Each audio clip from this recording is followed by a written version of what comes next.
Back. Yeah, I guess like that save was fucked up because I saved like an auto save, a quick save, and a hard save like all within a minute of each other. So it looks like the one on the end got corrupted. But I went to the auto save and it loaded right up. So we're good, and it's right at the same spot. No progress lost. So let me just pull this up here.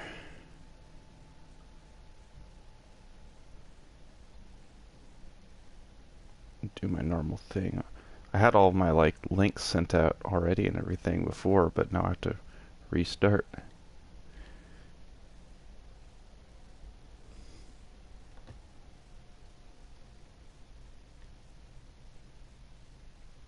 There we go.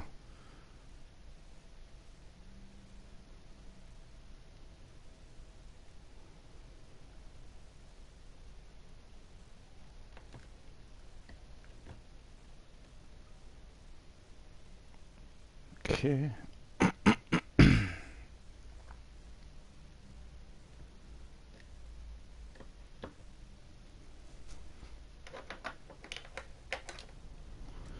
Okay. Back to it. There they both are. Two identical shoes, both copiously green and indiscriminately snakeskin, reunited on your feet, like two baby crocodiles. Wait, these do not look like normal cop shoes. It's pretty clear a normal cop is not what you are. How do they fit?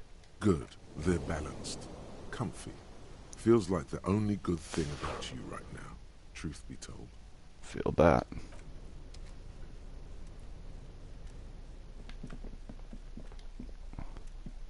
The file cabinet stands steady as ever. Sliding out, a drawer presents you the folders you already went through. On top of them is the handwritten note. The drawer slides shut smoothly.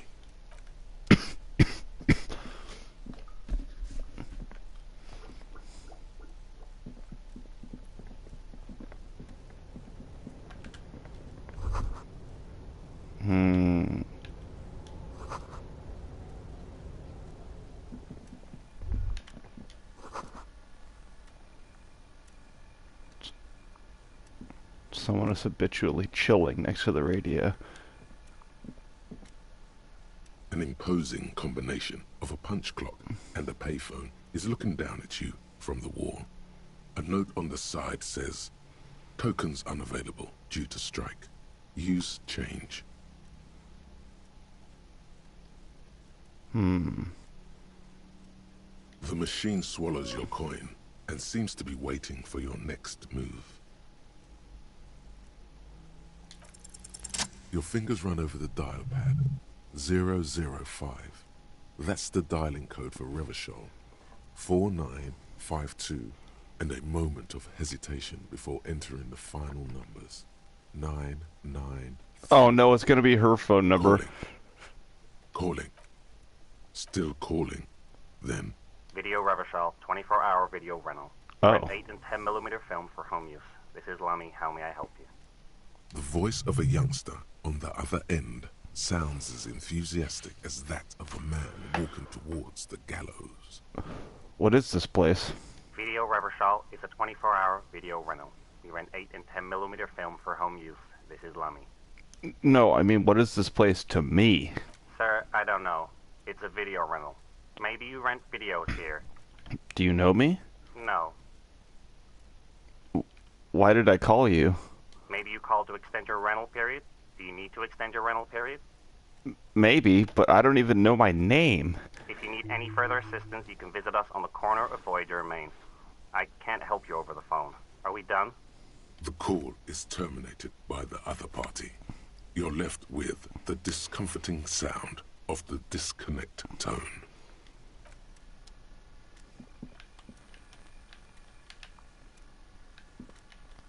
There we go. I can leave.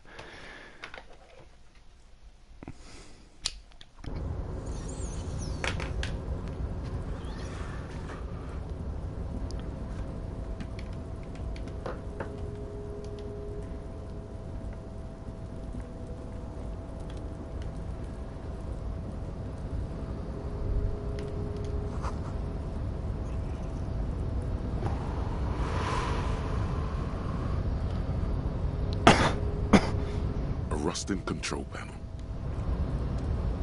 Already did that.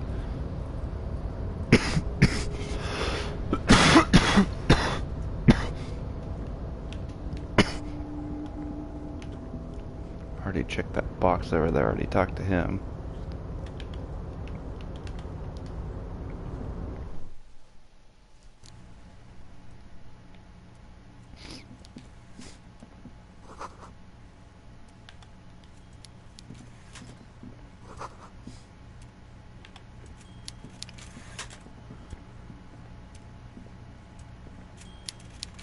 Who do we have here? Also, how do I get in there? Oh, there we go.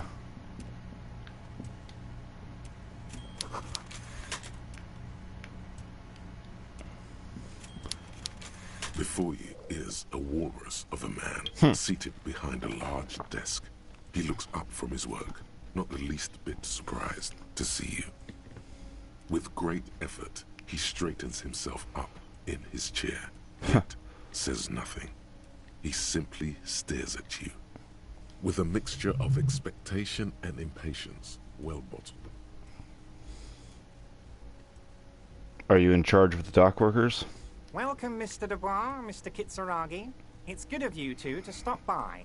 Please, have a seat. Dubois? Does this guy know who I am? I'm Everard Clare, head of the Debarders Union here in Martinez. I'd offer you my hand, but unfortunately my health prevents me from getting up. You understand? He looks extremely comfortable. The tiny folding chair, on the other hand, looks like a torture device. You go ahead, detective. Whatever he has in store for you, it can't be good, he thinks. I'll do my best. Forget about that. What's with this Dubois stuff? You're getting some seriously bad vibes from that name. I'd rather stand. Please, Mr. Dubois, let us converse in a civilized manner, as equals. Take a seat. I insist. Can I? Oh, I can save during. Oh, I can't quick save during the dialogues. Fuck. Okay. I don't sit. It's kind of my thing. Very well, Mr. Dubois. I respect a man with strong convictions. I, too, have convictions. One of which is that I will not engage with any man who won't face me at eye level. Should you find yourself more amenable in the future, I'd gladly resume our conversation. But until then, I'm afraid I must ask you to leave. You're no Titan affiliation, buddy. He's got you in a fork. Sit down or leave. Alright, I guess I'm sitting. Excellent, Mr. Dubois. I can see that you're a reasonable man, and reasonable men can be of great use to one another. Remain serious.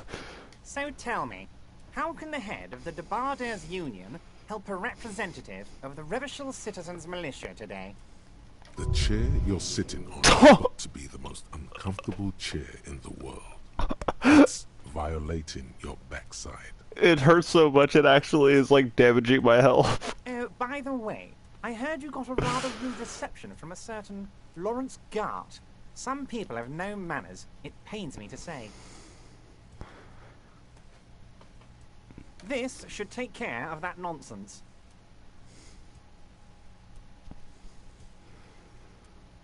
It should be sufficient to cover your expenses for a few days and patch over your differences with a cafeteria manager. Go ahead, take it. Hey, what's up, Dad? Thanks for tuning in. Just back to Disco Elysium. Doing some more, like, weird alcoholic post-apocalyptic D&D, basically. Wow, that's 25 real. That's good money. You need it.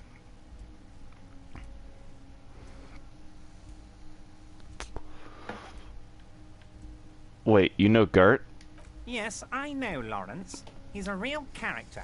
No union man in him. A real piece of work, that boy is. With a grin, he points to the checker game. It's like you're on a game show. At least, don't thank him for it. You can take that comically large check and shove it up your ass. Okay, okay. I respect a man with principles. No handouts, then. Now, I'd like to set your mind at ease about one other matter. Your lost gun. Let me assure you, Union people are on it as we speak. I've got my best hounds looking for that lost gun. His slug-like lips move, but all you hear is an echo. Lost gun, lost gun, lost gun.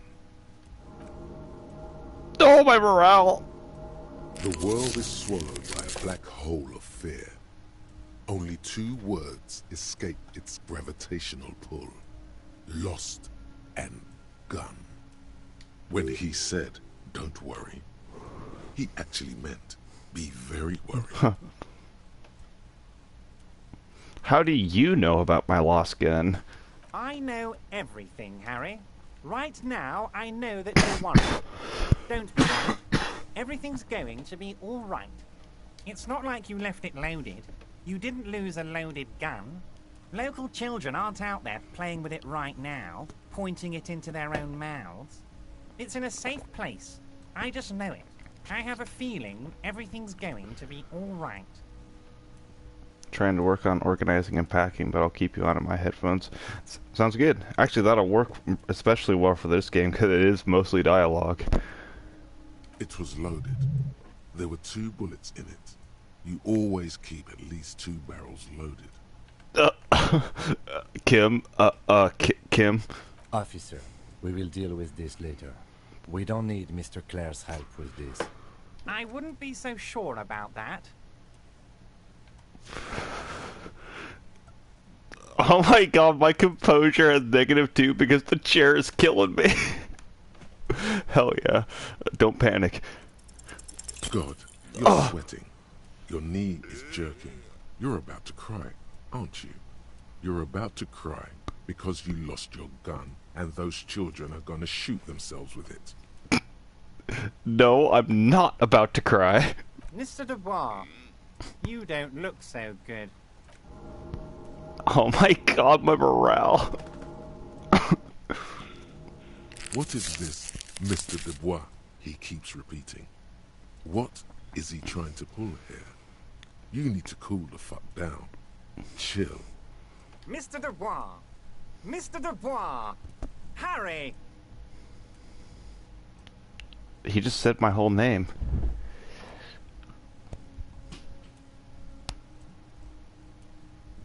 Keep sliding down the chair like a... Keep sliding down the chair like a jello shot. Mr. Dubois, are you okay? Can I get you a glass of water or something? Are you having some kind of medical emergency? Maybe you could use your hands somehow, in a kind of throw-in motion, like you're throwing that Mr. Dubois act right back at him. He's Mr. Dubois. I could...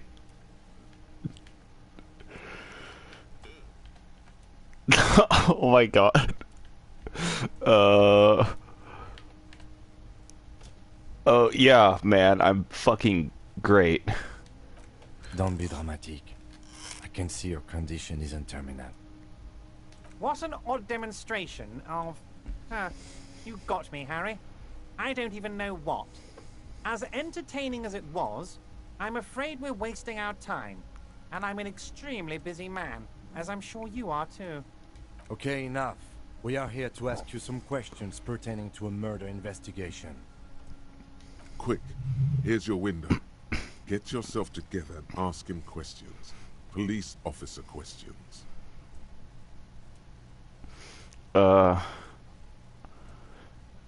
Aren't you gonna ask me how I got in?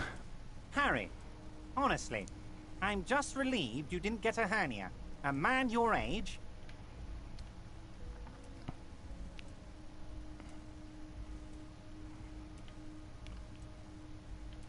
A man my age? What are you implying? I'm at the peak of my abilities.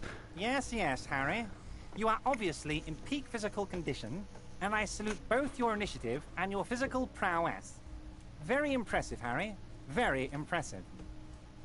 Anyway, I assure you, I am a very well-informed man. Information reaches me before I even get the chance to request it. You called me Mr. Dubois. Why? Of course. Let us dispatch with the formalities. You call me Everard, I call you Harry. So that's really my name. My God, so it's true. I didn't want to believe it, but you are a fantastic science fiction amnesiac cop, aren't you? What are the odds of that? I think the odds of that are very low. It might be a good idea to hide your confusion. I mean, see what his game is first. My memory is fine. I'm just testing you. So good to hear that, Harry. Apparently my sources were wrong. However, if you did have a spot of memory trouble, I could help you out. With my big fat folder. Folder? Words flow like a river of honey from his lips. I guess word has already reached him. No matter. No harm done. It's just a brown folder. You can't make out what's written on it. Are you trying to tell me you've gotten hold of some of our documents? Mr. Kitsuragi, would you mind? Me and Harry are talking about his lost identity right now. Don't just jump to the folder. That's not smart. Shows you're on the edge. Do some probing first. Where did you get that folder? Ah, this? My friends in your organization gave it to me, Harry. This translates into, haha, you guys are so corrupt. I find that very suspicious. May I have a look? I'm afraid this is meant for Union eyes only, Mr. Kitsuragi. I'm sure you understand. Please continue, Harry.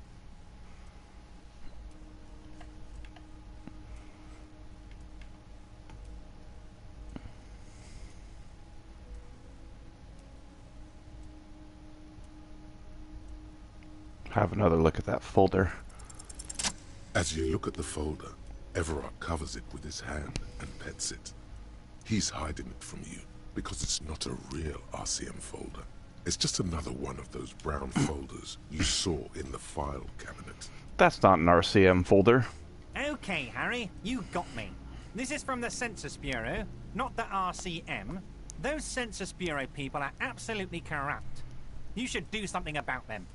He got the name from the Census Bureau, and everything else from your actions here in Martinez. Yes, Mr. Kitsuragi from the Census Bureau. Like I said, now I'm actually a very busy man. So is there anything else I can do for you, Harry? That means he doesn't really know anything about you. A pity. The mystery of you will have to remain a mystery for the time being. So the Census Bureau says my name is Harry Dubois. Yes, that's what I said. Try to keep up, okay? Let's move on. Look, I want to talk about the hanging. Oh, of course. That's your main thing here. That's why you're in Martinez. I know everything that goes on around here, and I would love to discuss it with you.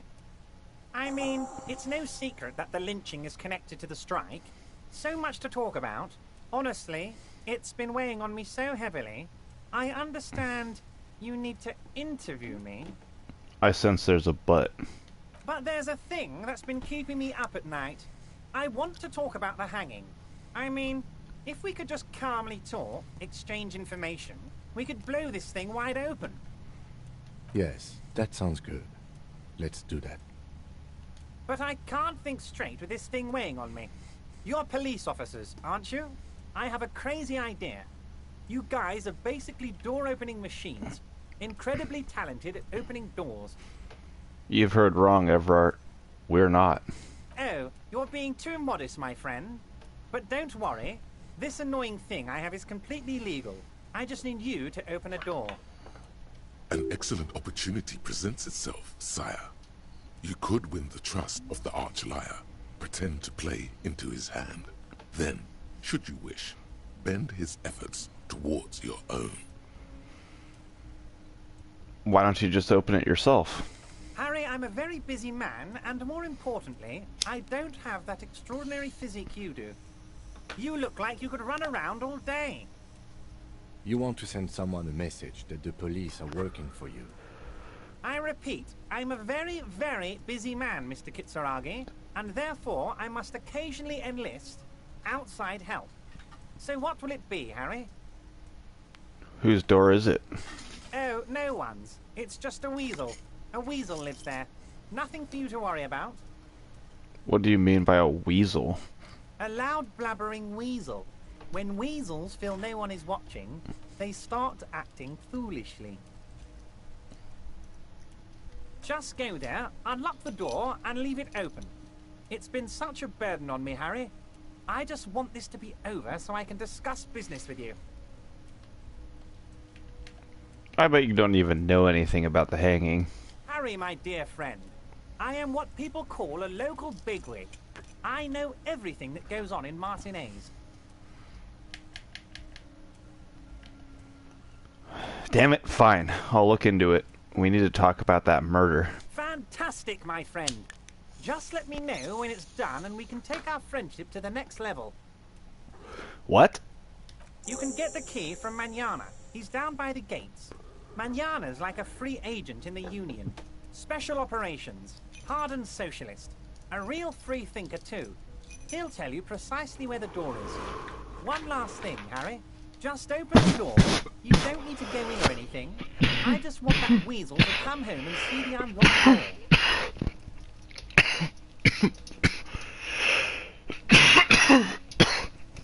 Hey, what's up, Sadiq? Thanks for tuning in.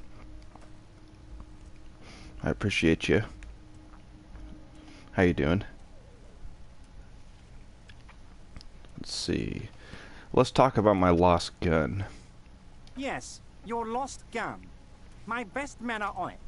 They're turning every stone, searching every playground, asking kids, grandmas, everyone. Your gun will be found, Harry. Let me assure you of that. It's just a matter of time and effort. The only way to find it seems to be working with him. He might even be holding your gun hostage. Good, fighting a sweaty Lee player. Oh, damn. There are other sweaty Lee players than me on Tekken? Hell yeah, dude. I want to be the sweatiest. Yeah, dude, I'm thinking before, well, the summer is going, and, like, the hours are really good at work, I might try to start saving a bit of money up again. I've been really wanting to get into Tekken 8.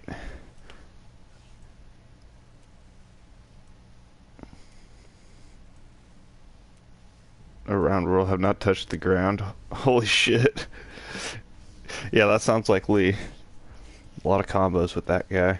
I hear like the combos in Tekken 8 with Lee are even better. It's like they just made him like easier.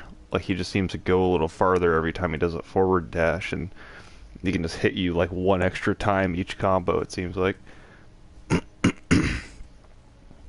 You're strong in this one, but still hidden gem.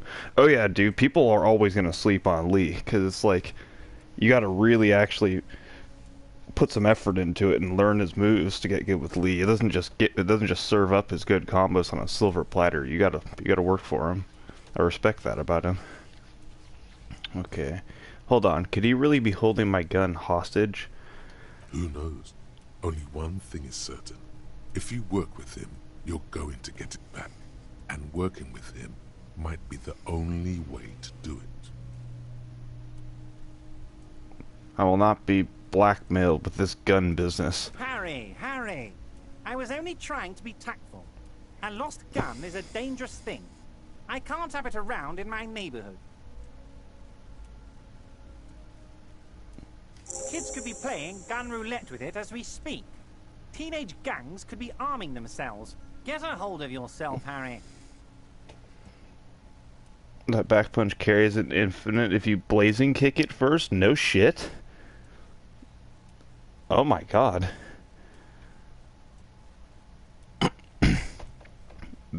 That's a... Wow. I knew that they were gonna like buff it up a bit, but I didn't know that they would do something like that. Holy shit. God damn, I really gotta play Tekken 8. Holy shit. I assure you, we are working on locating the missing sidearm as well. Excellent, Mr. Kitsuragi. That's excellent news. Looks like we have a friendly gun-finding competition on our hands. What's in that container that's outside your office? My dear Harry, there are literally millions of containers in this harbor. I couldn't possibly remember what's in all of them. There was something special about it. It was attached to the Gvalson crane. Gvalson? Harry, you smooth-talking son of a bitch. Time is a precious resource, and I don't have enough of it to count containers with you. Smooth talking. Maybe that's the way to go about opening the container. You should at least try convincing it. Everett, I'm gonna leave now, but we might talk again later. Wait. You need this to get in and out through the gate. Thanks. I was wondering how I'm supposed to get out. Here, you're one of us now.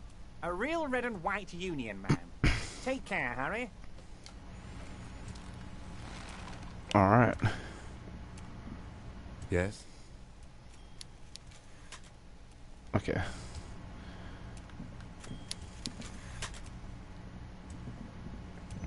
How do we leave again? There we go.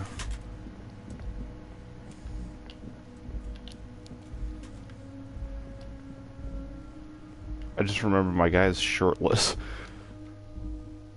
He's just wearing like a tie and a fucking like trench coat, and also the rubber gloves. The rubber gloves look kind of stupid. I don't need those on right now.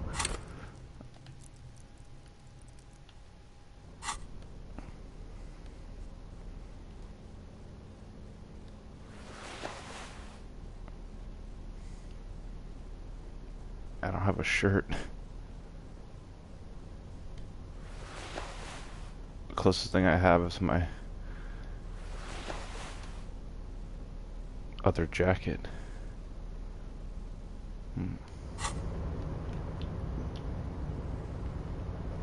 Okay.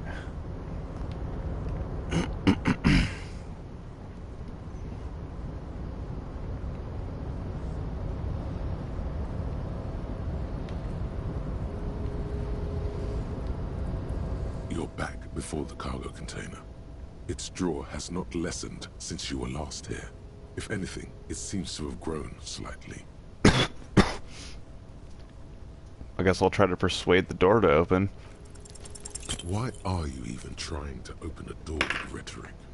Because getting physical wasn't an option. Because what wasn't an option?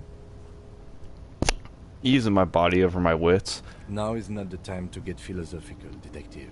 We can do that after hours.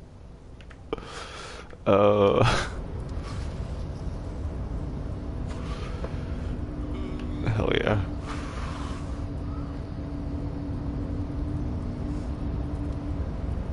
Is that like a shipping container city?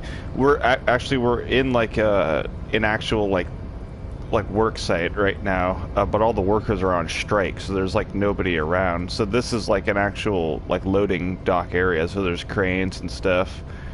And I made my way in here, and I only now got the ability to get out because the guy finally gave me a key card to the gate. Now I just gotta remember where the door is. It's a really cool looking area. The art style in this game is like, it's nice. It's all gritty and kind of like post-apocalyptic. It's like noir and kind of fantasy at the same time. Because there's the D&D influence isn't just with the dialogue from what I've seen of this game. There's like some of the fantastical kind of stuff mixed in there too. Okay, I think now we can get out of here. There we go.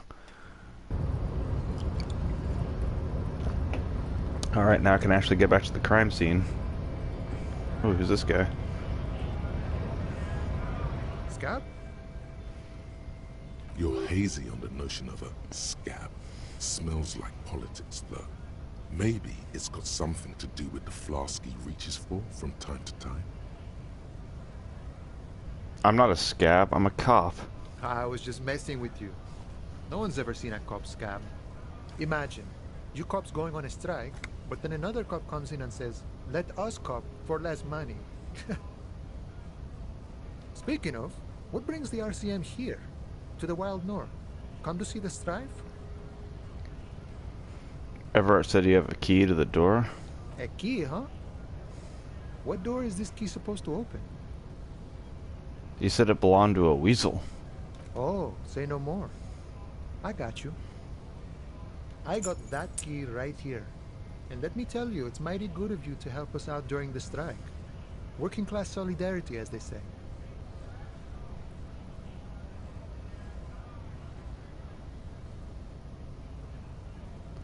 I saw opportunity and I took it. I'm a hustle grinder. I'm not so sure about the hustle grind, but... You know, it doesn't matter. It's a good thing you're doing. Thanks.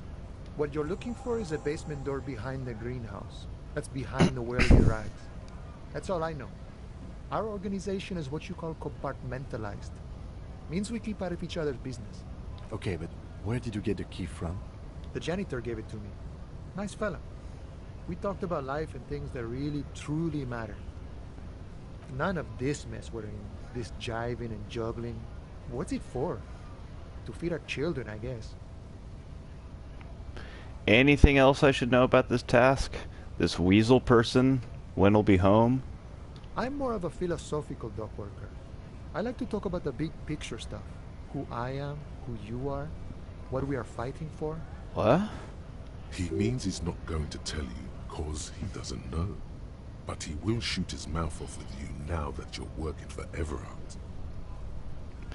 Any idea who killed the hanged man? The mercenary, eh? Who could have killed him? That's indeed the question. Why even do such a thing? The harbor is a prime area of suspicion.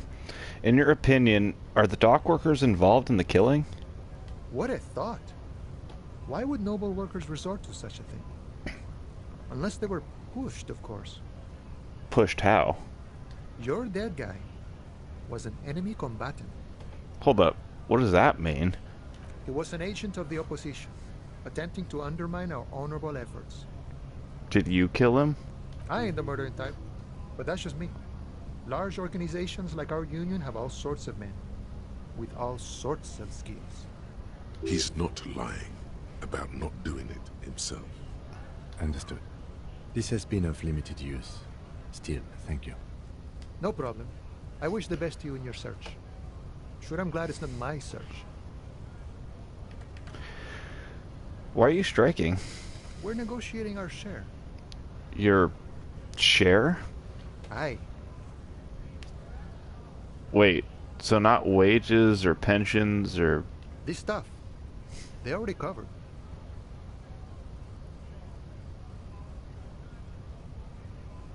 However much you feed the wolf. The wolf always wants more.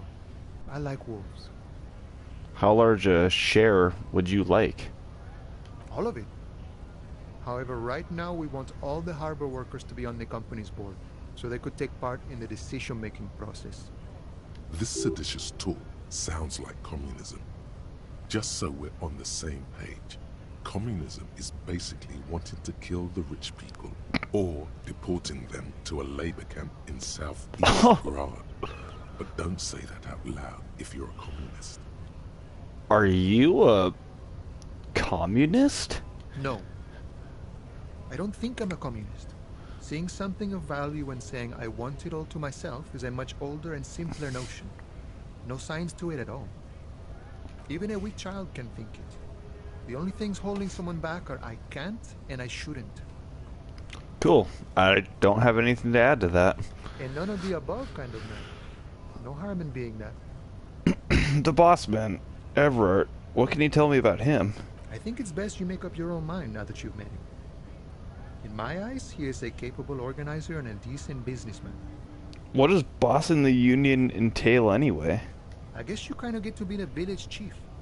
He oversees the harbor, makes deals with the owners or other relevant parties, watches out for his own. By that, you mean corruption? By heavens, why would he not be corrupt? We live in a harsh and disordered world, see? And in this world, the old man is corrupt for our benefit, and we know it. Appreciate it even. He is, personally, not too lavish. That desk seemed lavish to me. He is reasonably lavish, sure. That's his prerogative. It's not like you want a saintly demeanor on a corrupt motherfucker. That would be a manipulative illusion. Damn. Damn, he checkmated me with that one. Besides, there are no non-corrupt systems in the world anyway. And moralism is the most corrupt of them all. This man has political theory, and it has not failed today. Fucking A, dude. Yeah, this guy's got me stumped. Shit. You seem to have spent a lot of time thinking about the political situation. Sure, I've had the necessary free time. Fortunately, there's always time. The look in his brown eyes conjures up an understanding. For him, having command of his time is the most important thing. It all comes together now. The way he speaks about scabs, his general attitude. He's a follower of a 500-year-old Franco-Nigerian Boyadero code, itself an appropriation of Vespertine cool. That of a noble peasant or a traveling herdsman. True to yourself, independent in your actions, loyal to your friends. Maybe I'm a boyadero? No. But... No. The man sits on the railing, his hands reaching far and wide. Yet it feels as if he could, effortlessly, go even wider, if need be. An endless torrent of time. Nice talk. Gotta get moving.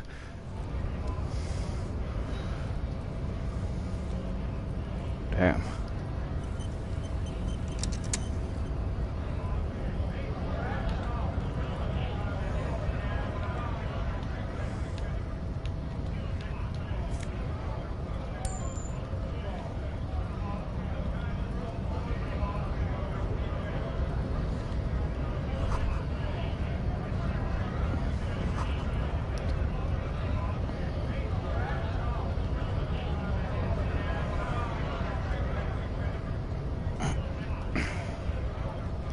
Bastards!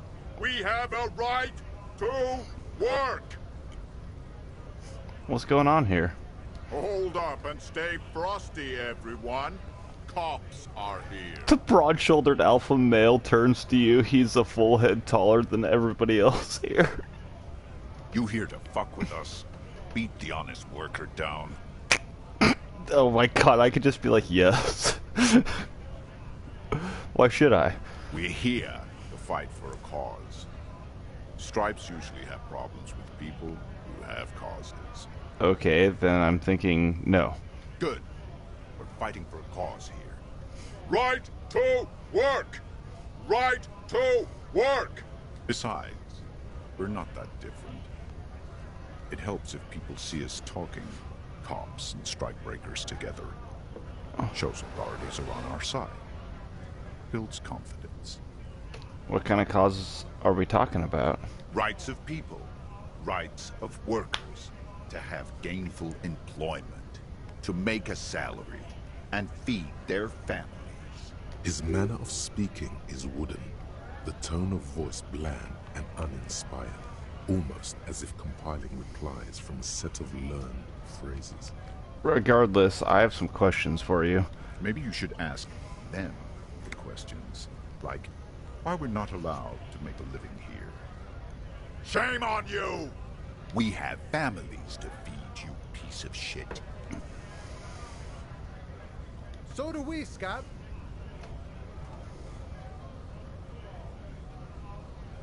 Oh, these are the scabs down here, and I see. What exactly is your goal here? We were promised work. We'd be in there, working, if the bastards hadn't shut the gates. And you're unable to breach the entrance? Main gate's locked. Would take heavy ordnance to bust it open, and try to get in through the secretary's office. Door's locked. The guards blocking the way to the access panel. And I don't mean the scrawny mess punk either. I mean head measurer. Or whatever he is. Wait, head measurer? Huge Seminese guy standing up there on the overhead passage. Won't let anyone by. The access panel is right there. How bad could one guy be? You seem capable. Bad. Standing on a narrow bridge, he's got a strategically advantageous position. And he's trained. Shit. I just noticed this guy down here said, "Shit or get off the crapper, assholes." I don't know how the Union has a trained killer up there, but that one's no joke, and my men are tired and hungry. They're workers, not fighters. Have you considered storming in? Like, all of you? Why don't you go arrest them instead? I'm sure they've done plenty of criminal shit. They have that look. It would be better for the neighborhood if you went home. At least for now. If you can't get in anyway. No! They will give up eventually. Or get drunk. Leave the button unguarded. Then, charge. I'm just gonna leave now.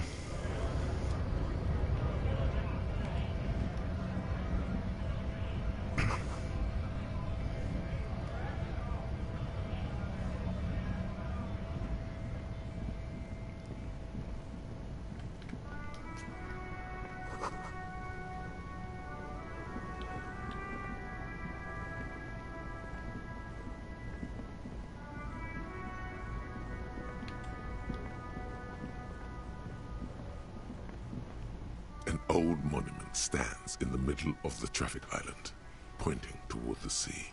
It looks as if it's been reassembled piece by piece, secured and mounted in the air with the aid of numerous ropes and rods. Who is this? A silver plaque on the statue's pedestal reads, "I am Philip III, the Squanderer, the greatest of the Philippian kings of Revachol, son of Philip II, the opulent, father of Philip IV, the insane." As you look up, you notice something about the statue. There are some odd indentations on the king's chest piece. What indentations? What do I see? Something with great kinetic energy seems to have impacted the cuirass, around where the heart is. A bullet? Quirus. Someone shot him in the heart. Interesting. Lieutenant, has someone shot the king? Okay, I can't see it, but I take your word for it. What do you think?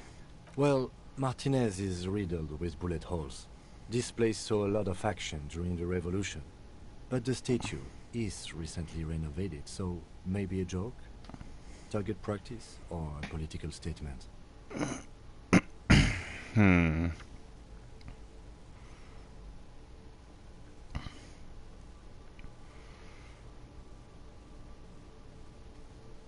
It is political. It's a king, and he's shot. Why not? What this shows us is guns aren't too uncommon here, and people still shoot them, sometimes at kings. The king stands high above you, surveying the bay, mute and indifferent to your sightings. What did this king do? A silver plaque on the statue's pedestal reads, "I am Philip whoops. III." As you look up, you notice There we something about the statue. Even by the standards of the Philippian kings, old sumptuous Philip was known for his profligacy. In what way?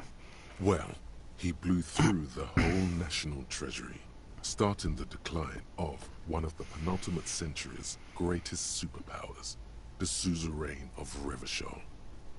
His own maladministration foreshadowed the fall of the monarchy during the anti-centennial revolution, an end to his family line and the monarchy on the Insulindian Isola. How did he manage to blow through the entire national treasury? Stories have it that he had his bedroom converted into a treasure chamber, where he stored unfathomable wealth. Krugerrands, bars of gold, ornate weaponry, armor, and various chalices. He called it the Sol Auron. It was obscene. There were whispers he slept on a huge pile of gold-dipped feathers, like some obese dragon, instead of a bed, like a normal person. Wait, really? There's no way that's true. But wait, you haven't even heard about his fabled cocaine addiction. The what now? You see, old Philippe wasn't just good at squandering the national treasury on gold and ceremonial weaponry. He was also a prodigious snorter of nose candy. This is a lot to process. His Majesty's courtiers said it helped him connect with the higher realms. So he was addicted to nose candy, a bloated druggie? That's what the revolutionaries said 150 years later. Right before they emptied out the royal mausoleum and dumped His Majesty's mortal remains in the Elysium Bay. Okay, what is nose candy? Cocaine.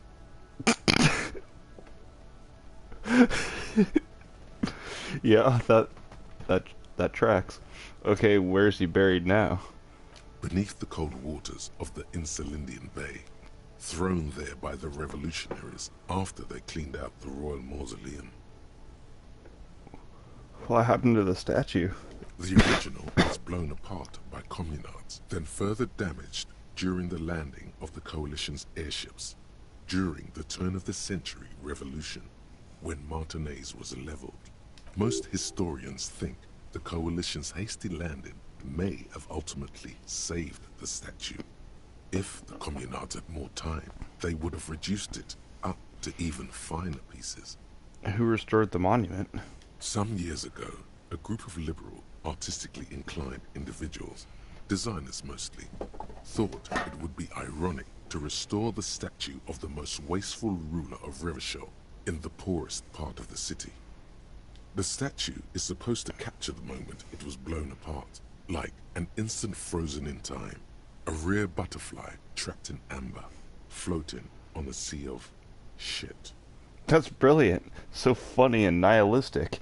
People in Martinez tend to disagree, as do many prominent art critics and thought leaders with more nuanced social awareness than the young ironists.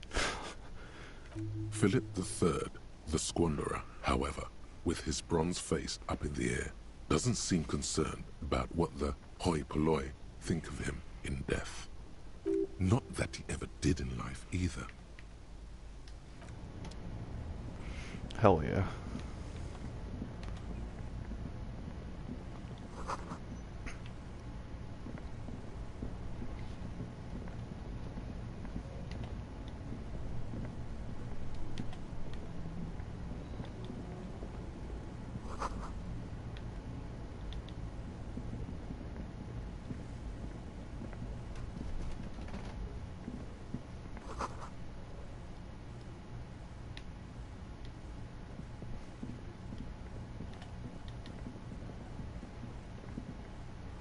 I am a gander and a hunter and a gatherer. Feel like a traveler. A simple little cadence. He seems to be making it up as he goes. I am the law. You sure are, my man. What's going on here? It's the jam, my man. The air from the east is thick with the smell of crude oils, heavy metals and other byproducts of the modern era. You can almost taste it. What's the jam? It's a traffic jam for the ages. Harbor gates up the street are shut tight. No explanation given. Workers on strike, scabs agitating, an all-around clusterfuck. Meanwhile, we're all stuck here in long-haul limbo for days upon days upon days. Upon Limbo, days. huh? Oh, you have more to say. Limbo, huh? So that's where I am. Yeah, exactly. It's official. He too agrees. This is the antechamber of the afterlife. So how long have you been here? Feels like forever. Like I was born on this here roundabout and this was all I ever knew. Just me and the metal and the tires, the oil and the fumes of mazout.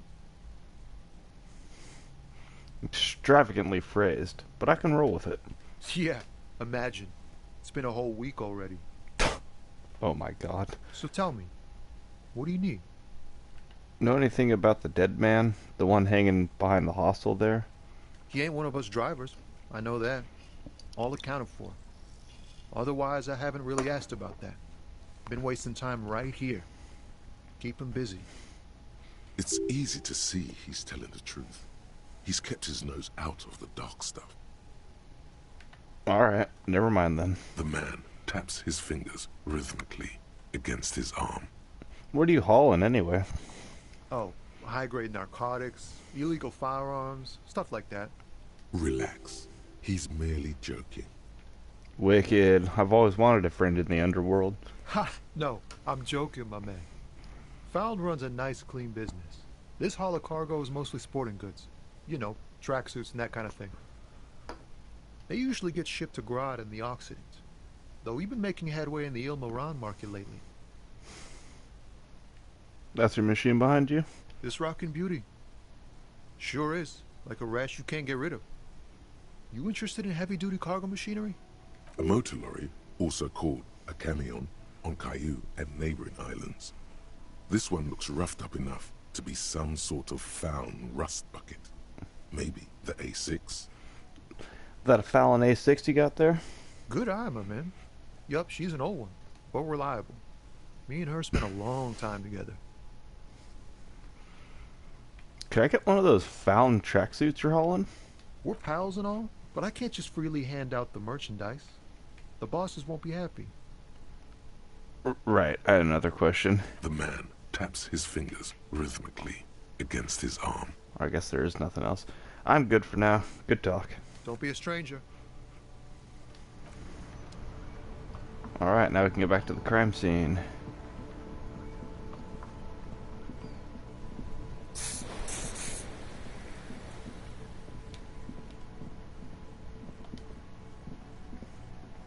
An old call box with a matrix of push buttons lists all the companies in the East Delta Commerce Center. Holy shit. Okay, I'll get into that later. Let's get back to this here crime scene.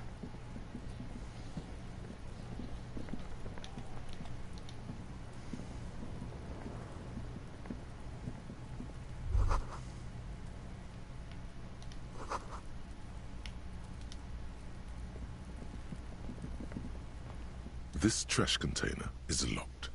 The sliding lid has a padlock that says, "Whirling in rags." Why am I looking at you, trash container? You're just a trash container.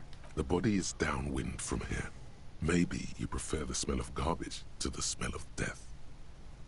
How do I get the lock open? We could try using a pry bar, the one you took from my motor carriage, Or, Lieutenant? or we could ask for a key from the manager of the Whirling in Rags. He probably has one. He might also have information. This is better than the pry bar idea. Yeah, that is better. Okay, the body.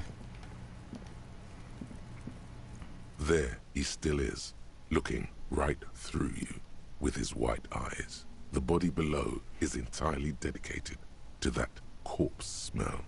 Emitting it is all it does now. God, what is that? Why is it so bad? Active decay. It's okay to throw up, officer. No one is judging. He's about to blow! Cop's gonna blow, Kuno! I don't have the endurance to resist throwing up yet. The kid's ladder's rickety, but still climbable. Can I climb this?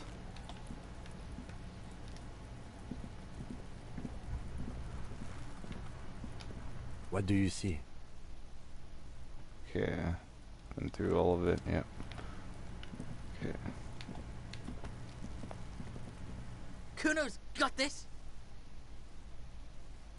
If there ever was such a thing as an ugly kid, then this is it. He's almost exquisite in his ugliness, like a gremlin. Oh yeah! Nappa Gumpy, Kuno! A moment of your time, please. Can't talk, pig! Shit's coming up strong! Throwing rocks! Shit coming up strong.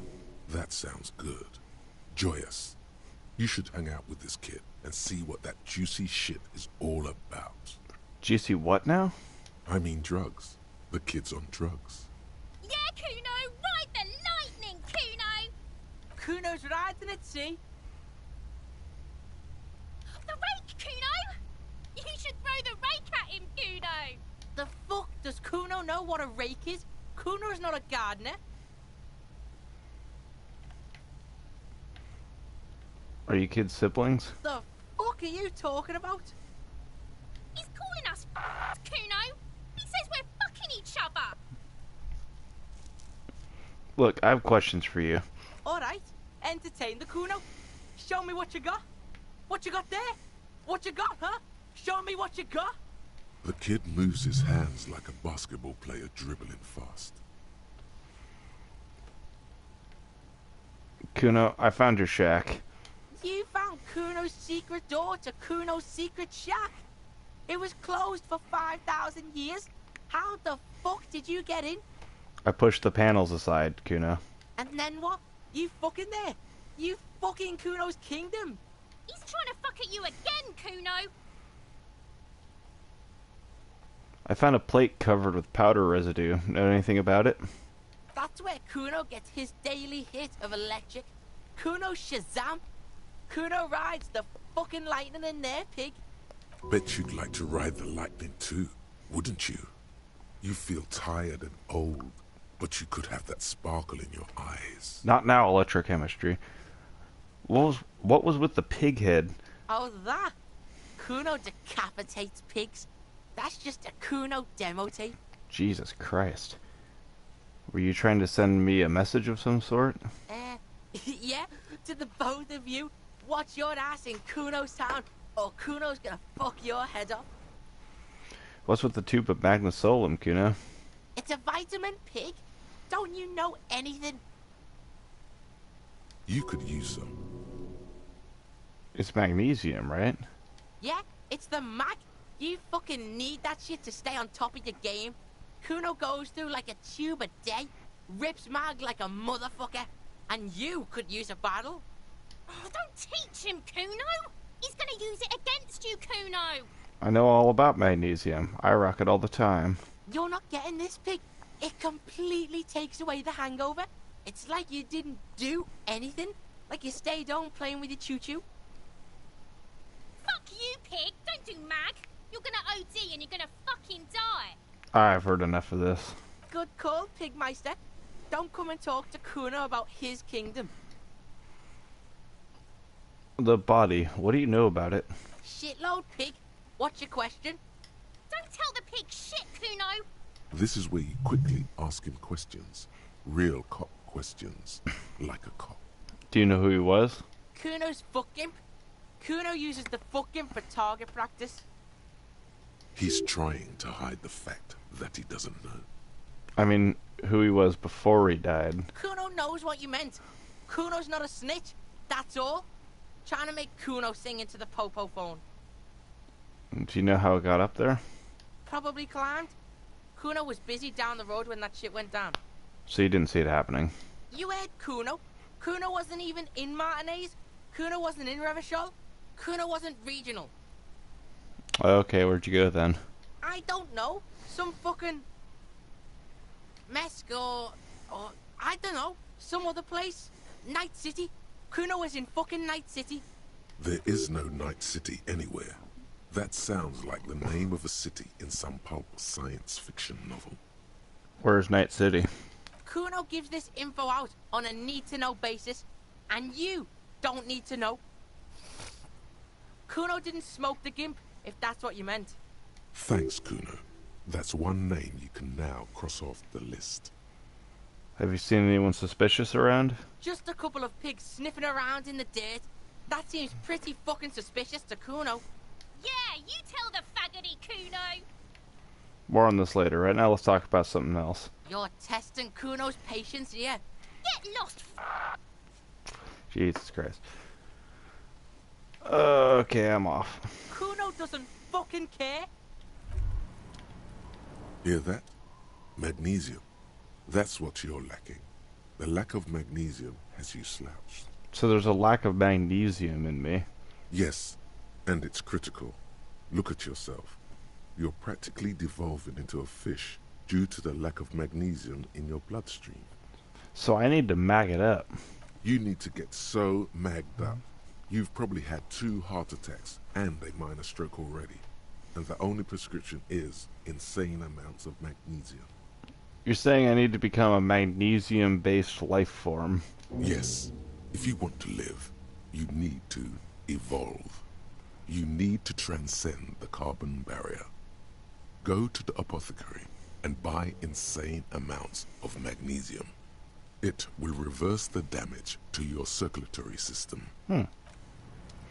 Good to know.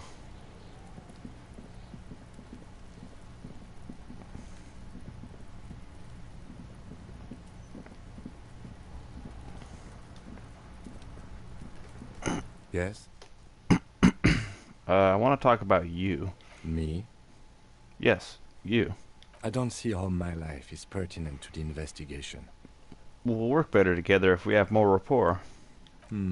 That's a fair point. Alright, for the good of the investigation, what do you want to know? You're wearing glasses. That's correct. You feel a slight urge to put the lieutenant down for this, but you can't quite muster enough testosterone. No, I don't. Glasses are cool, I guess. Are they? They are mostly just cumbersome. Tell me a secret about yourself. No.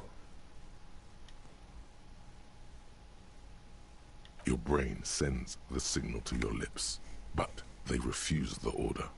Something is paralyzing them. You're pretty sure it has something to do with the lieutenant's eyebrow. It's like you're locked down. What's happening to me? Something the matter, detective? What's going on? It's like you're a puppet in his hands. The lieutenant relaxes his eyebrow. You seem to regain control of yourself. You don't look like other people around here. Oh, no. That's because I'm half Seolite, or quarter. My father's father was from Seoul. So was my grandmother, but from my mother's side. It's not an interesting topic. What is Seoul? It's a part of the world, officer. A geopolitical entity, and a geographic division. I told you it wouldn't be interesting. Seoul is a protectionist, isolationist, pan-Isolari state west of the Insulindian Isola. Actually, it's quite interesting. Some would even say mysterious. Okay, I guess it's not interesting then. I can see you're disappointed. You are right to be. I don't speak a word of Seolite. I've never met either one of my grandparents. I've never been to Seoul. I'm a regular, garden variety Ravacholière. A point of pride to him. Do you ever talk with yourself? What do you mean? You know, when you're thinking, do you ever have, like, conversations with, like, your brain? I have no idea what you're talking about. The lieutenant's conceptualization skills must be rather rudimentary. So how do you, you know... What? Think? I do most of my work inside my notebook. The lieutenant produces his small blue notebook and idly thumbs through a few pages. We all have our different mediums. His is written. That's all for now. Good. Let's change the subject. You seem to be following me. Excuse me? Nothing, just an observation. You have a distinctive way of walking.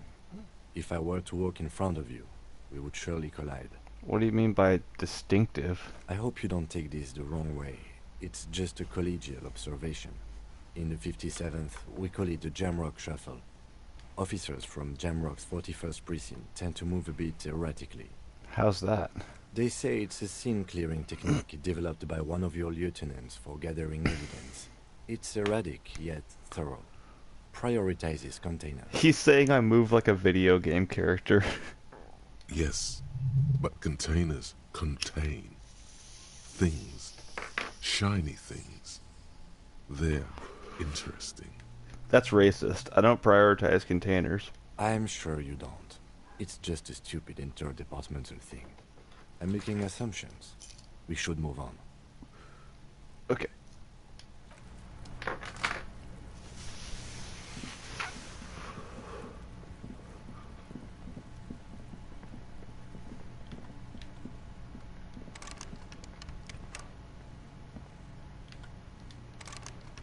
Was locked.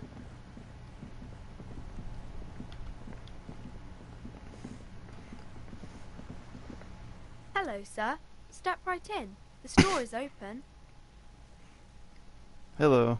Are you interested in a new and exciting book? What kind of store is this anyway? It's a bookstore, sir. We sell books, postcards, and some board games.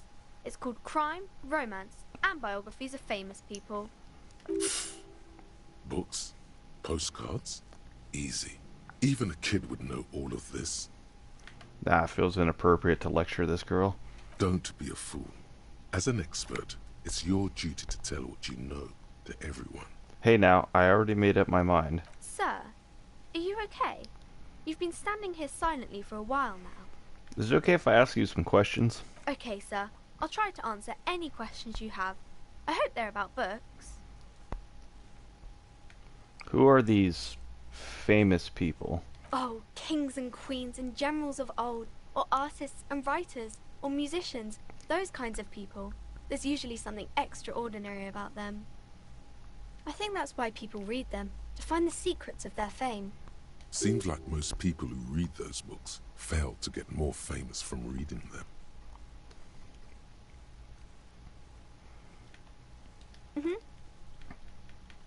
Okay, got it. See you around.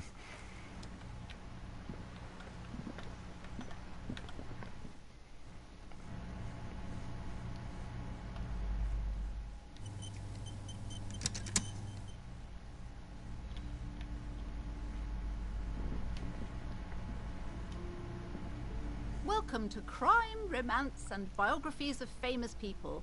My name is Plaisance. Plaisance. Be welcome, and please take responsibility for the energy you bring into this space. So, are you the owner of this store?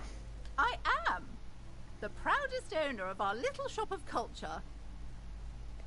What if I want to buy a book? Then why are you talking to me? Everything is on the shelves to browse. Don't you feel compelled to buy anything? See those shelves there? Go. Be drawn. So, what types of books do you have? Everything is on the shelves. Take a look yourself. The shelves compel you, don't they? Alright, I'll take a look then. She smiles and nods, seemingly relieved. Who's the little girl standing outside?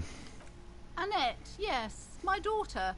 I hope she wasn't slacking off again with her nose in science fiction. Tell me, was she at her post, doing her job like a proper girl? Yes, of course. Wonderful. Did you talk to her? Yes. Great. On a scale of 1 to 10, how compelled were you to buy books after talking with her? 10. She's certainly very polite and helpful. My precious, her dedication brings joy to my heart. If you have children, I hope they turn out as great as my Annette. The way you're handling her strikes me as wrong. Mind your own business, sir. In our society, people don't get to tell each other how to raise their children. It's none of your or anyone's business. Denial is the way she copes with criticism. I'm here to dismantle the free market and abolish child labor. You must be kidding. There's nothing like that happening. Depends. How much do you pay the kid? Good, sir. What does a young child do with money anyway? No, I save it for her, as a fund. She's securing her financial future out there. Such criminal behavior would not happen in more developed countries. In some more developed countries, this sort of thing is 2 felonies, child labor and slavery. Those countries will realize they've raised a lazy and spoiled generation. Are we done with the jokes now? Yes, we've had quite enough fun here. Right. Okay, let's change the subject. The woman before you scans the store, her shoulders rigid and tense. Every now and then, she nudges her glasses. Farewell now, book peddler.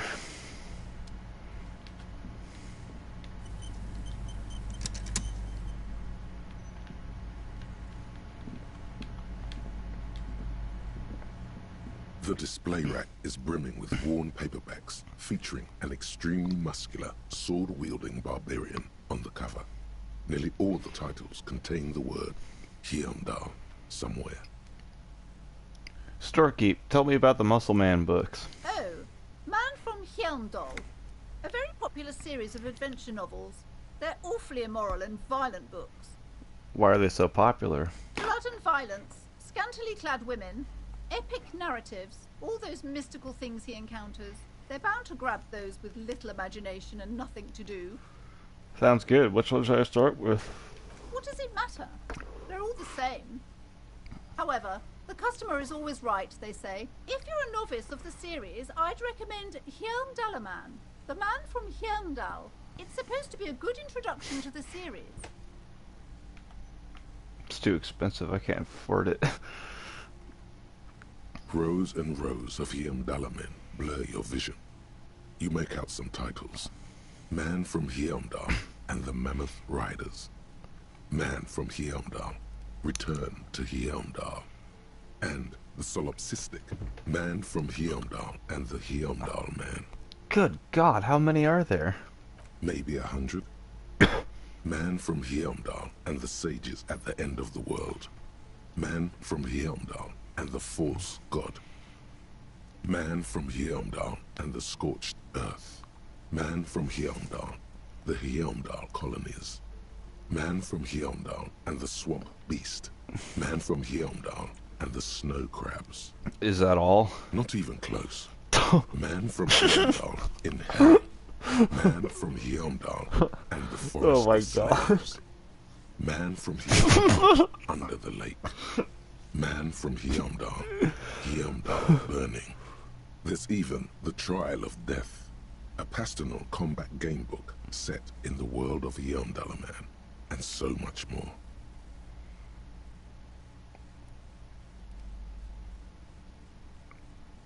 Pain threshold medium. Do it. Oh, I don't think I should do that one.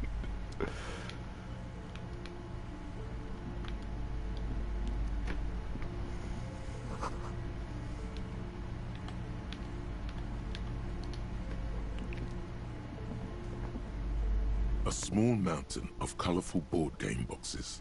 There are numerous types of games for all ages.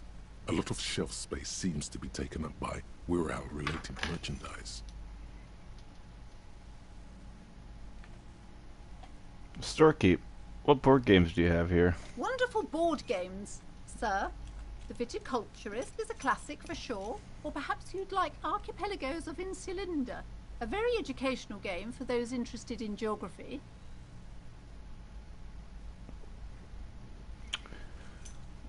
Browbritter is a fun game of economic competition, but can get quite intense after a while. We have games for the whole family. You can play with your children. Look at me. Who'd want to have children with me? Don't be so hard on yourself, sir. You just need to clean up a bit. And technically, friends are a bit like family. Technically? For playing with friends, I'd recommend Suzerainty. It's a civilization building game where you build a civilization, then set off to brutally colonize and repress other civilizations. Nice. It'll cost 12 real. So what about these Wirral things? Lousy auras there. No, role-playing games are popular among those types. You know, who are into those kind of things. Personally, I don't like it. Not at all. D&D. I've heard they turn people into occult enthusiasts. That they have rituals. Yeah, they do. Hell where yeah. they try to summon entities. Highly immoral stuff. You can still buy them, though.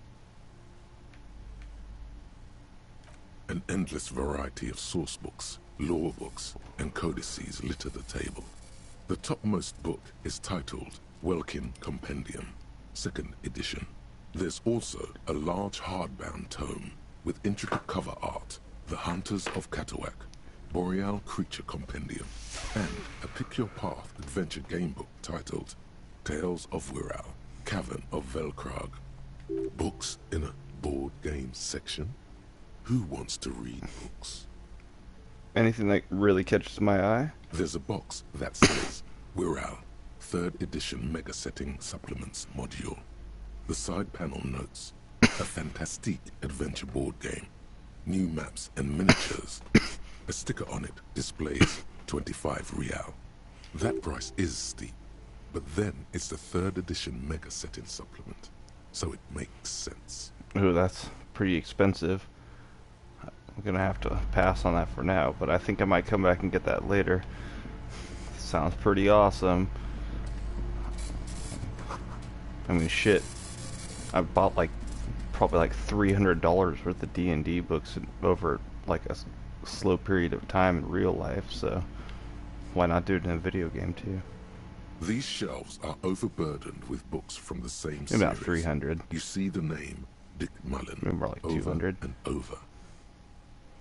A couple of spook novels hide amidst all the detective books. Thrilling tales of spycraft and daring do. Sturkeep, what's with all this crime fiction? Oh, crime, robberies, murders, even sexual crimes. We're fortunate to have Dick Mullen and his stories to sort all that out.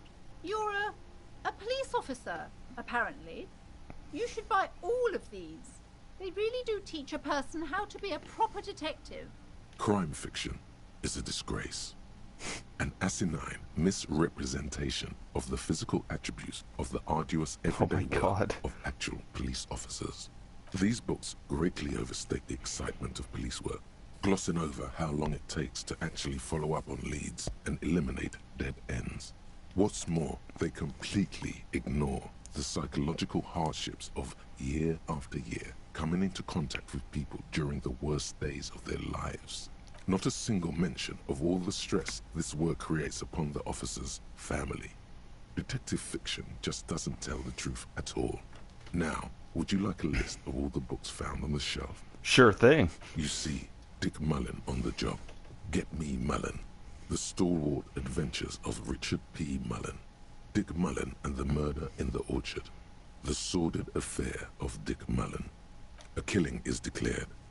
Dick Mullen in the Murder House. The Final Case of Dick Mullen. An Obvious Lie. Dick Mullen in the Clock Tower.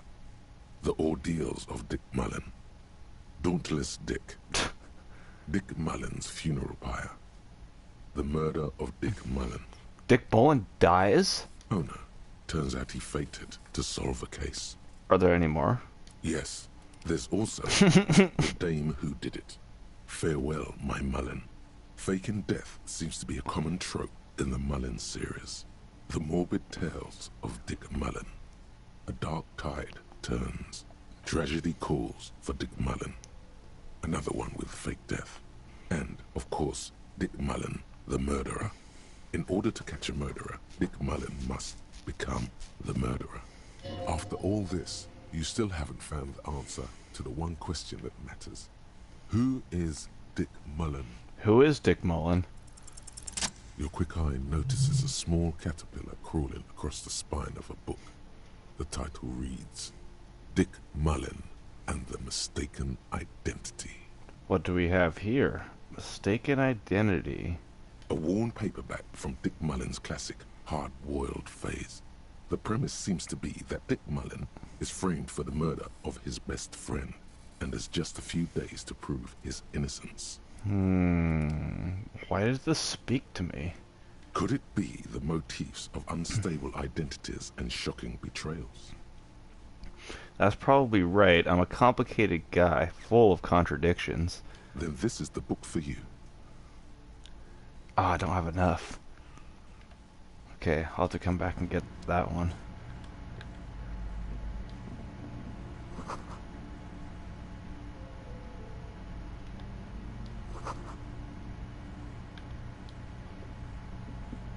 The plaque on the shelf reads, Biographies of Famous People.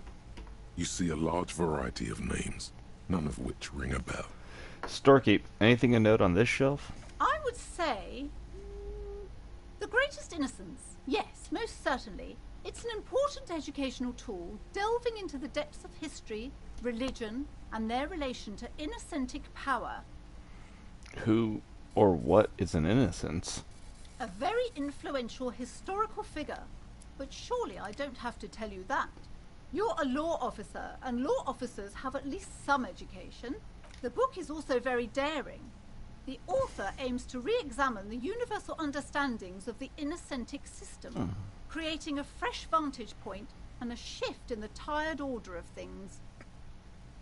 I thought it was about which of these innocences is the coolest and greatest. Perhaps for a layman, deep analysis is necessary to peel back the multi-layered meanings. Do her words seem vague and abstract to you? So you recommend it? Certainly. It's prudent for a person to have at least an elementary understanding of history and society. Imagine the chaos we'd be in otherwise. You feel like you should get this one. Definitely. It's important somehow. There's something personal inside. I can afford this one too. Browsing through all the books with all their names makes your head spin. None of these seem important or relevant. It's all just vapid egoism. Suddenly, a particularly odd title catches your eye. It reads, High Speed Love, the tragic true love story of Jacob Irv and Alfie Delatraz, by one Cecilia Averbrook.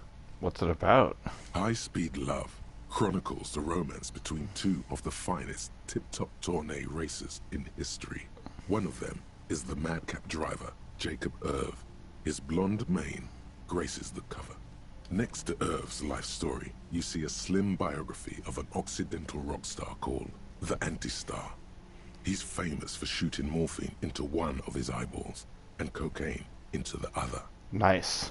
Next to that, Revacholian radio personality Guillaume Bevy stands in front of a run-down drug den. He's a permanent fixture on Channel 8, reporting on real-life crime and ruining cops' days. I really must insist you buy one of the books. Reading them is not for free. Do still browse, though, but not too long. I'm sorry, I did not mean to rush you. You are browsing. Go ahead. Take your time. Time is commerce. Yeah, you let me peruse, and maybe I'll spend my Several hard-earned maps have been real. attached to a bulletin board hidden inside the alcove. They're held up by small pins. The board has come loose from one corner. The maps look old and faded. Your eye catches a map of Insulinda, a map of Revachol, and a map of Martinez. This large map displays archipelagos. You see a constellation of small dots on the light blue emptiness of the Insulindic Ocean. The largest in the northeast is La Caillou. You are here. Another, far away in the southwest, Seminese Islands, Ile de Fantôme. What else? Ozon, Laurentide, Fas a la Mer, Archipelagos, North Arcade Islands. All just specks of dust on the vastness of the Insulindic. On the edges of the map, the color fades into a blur of dotted lines, black and white, disintegrating into mathematics. In the northeast, a dust mite stands on the north coast of Caillou in a bookstore. It's you. Can I see cities on the islands? You can on Caillou, Revachol, a single black star on Ozon, Fondelier, and Vimandu on archipelagos, Croyan Moran, Villiers, on Seminine, Olduvai, and on Laurentide, Deora of the Seven Seas. 850 million people live on these little dots, an oceanic world of culture and commerce torn apart by history. The ocean breaks apart into a tangle of cosigns and azimuths, all pointing into pale nothingness. Windy is the north azimuth. Grad is the northeast azimuth. Samara is the east azimuth. Seol is the west azimuth. Isolas, they're called. Connections to other worlds. Words past the Insulindian, unknown to you. You only know you've never been there. You have little idea what they are. Distant stars, gods. But looking at them makes you feel almost non-existent.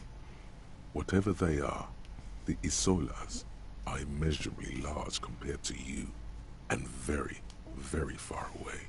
Perhaps they are gods, gods of distance and outer dust.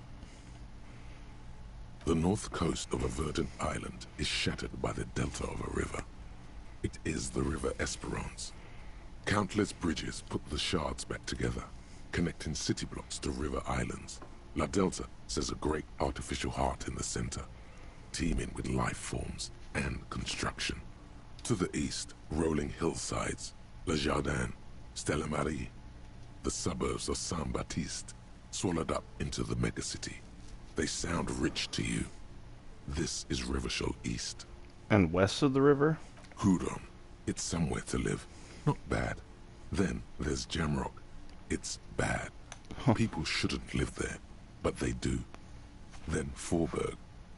It's almost as bad, and much larger. Then Coal City. It's the worst. And Martinez?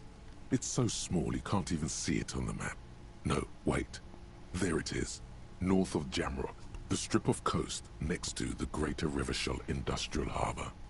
It looks downright despondent. It's almost Coal City, to be honest. It's not really a map. It's a tourist thing. A picture postcard with buildings on it, drawn from an isometric perspective. A date in the upper right corner says 48. Still, it's detailed. Could be pretty useful for scouting ahead. You see the jagged boxes of an industrial harbour, even the whirling in rags there. Storekeeper, can I buy these maps? I'm sorry, officer. The map of Martinez is the only one available. The other two are not for sale anymore. And besides, you could scarcely afford them. They're quite valuable, though they might not look it. The map of Martinez is 90 cents, though. Why is one of Martinez so cheap? That old thing.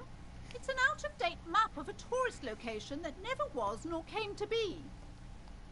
From when some design studio people tried to spruce the place up 4 or 5 years ago, they also renovated the horse statue, set up those coin-operated viewers, and designed the new street lamps. The place does not look like a successful tourist trap, does it? What happened then? They didn't get that far, for some reason. A shame the project never got going. Would be nice if someone fixed Martinez up. All these ruins are bad for business. I want to buy the map of Martinez. Always good to be informed of your surroundings. You've acquired an interactable item. Investigate this item further by going to the Interact tab in your inventory. Oh, okay.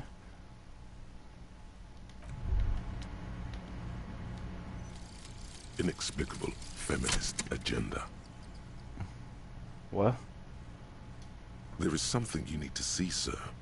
We found the remnants of an ancient artifact lodged in your hypothalamus. It is a cylindrical object, piss-weathered and smelling of liquor. The paint is peeling off, but you can clearly make out the letters Revolutionary Feminist Agenda on the hull. Oh. It appears that some time ago, before you became a joke, you were an actual feminist. Oh. Somehow, you've come to that conclusion. Perhaps you can work your way back.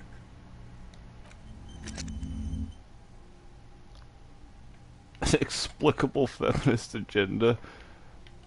Wait, hang on. Is it wanting me to... What was it wanting me to do here now?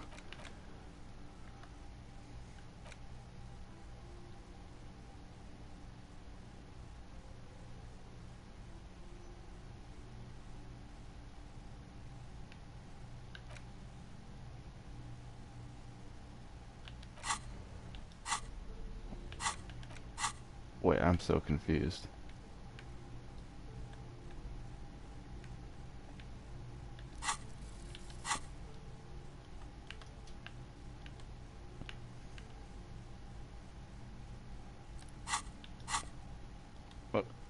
So each of these thoughts, there's a problem and a solution, and like I have to reconcile like the thought in my head.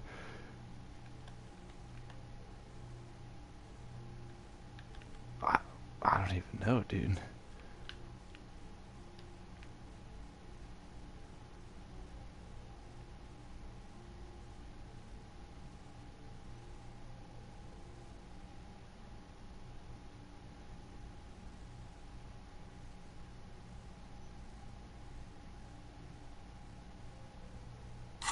Huh.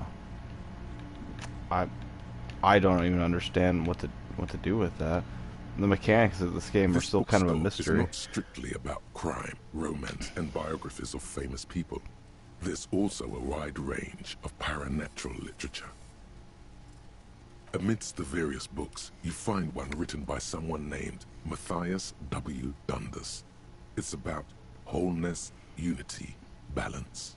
These three things are very important to the working class mind. The point of the book, and many others on this shelf, is to give people medicinal advice in situations where they don't have access to paid health services. How does that work? It serves platitudes, while also telling everyone that traditional medicine, the kind people don't have access to, and which costs more than this book, is garbage, and would only give you cancer anyway, without even curing your cold or anything. Wholeness, unity, balance, on the other hand, can basically take care of anything. Though it is important to note, when it's up to your mind to heal yourself, then it's because of your mind that you're ill in the first place. Does the book say anything else? The book features chapters on topics such as how to find magnesium. Ooh. It even lists plants you can harvest magnesium from. How to continue drinking if you're an alcoholic who has destroyed his liver. There's even a chapter on the ancient Seraïs tradition of using duck gallbladder preservatives to treat and prevent sexually transmitted diseases. Pre and post factum apply. Nothing worth buying. Storky, what books are on these? Sir, please, no browsing in that shelf. That wisdom is not for free.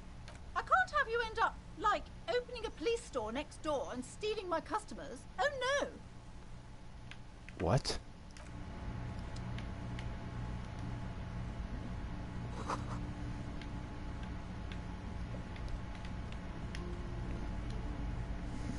Is this the... Shelves full of biographies of famous people, whoever they are. And this is the one that I could afford. But the one I really want is the Dick Mullen book. Shelves filled to the brim yeah, with but I crime I can't afford it. I need like 8 real for that. We gotta make some money.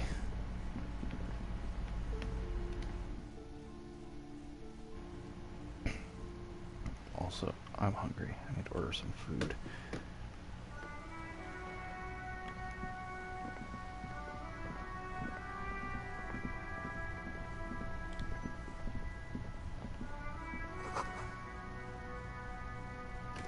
Oop.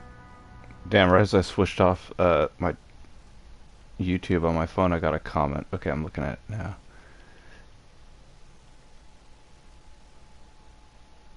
I'm about to... Have a good one. Thanks for tuning in.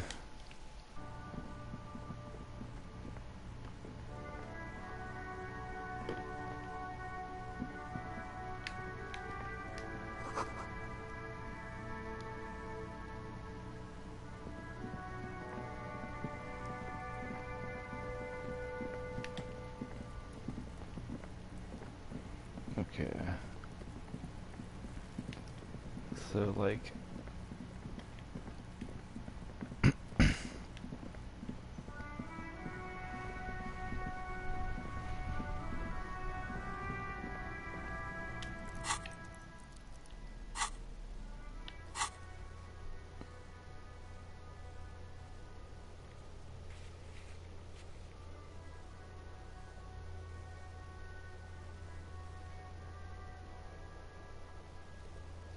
Okay, I have to go and like try to pass that skill check where I like throw up. So I basically just have to go throw up, and then I can expect the body from there, I think. This is gonna be gross.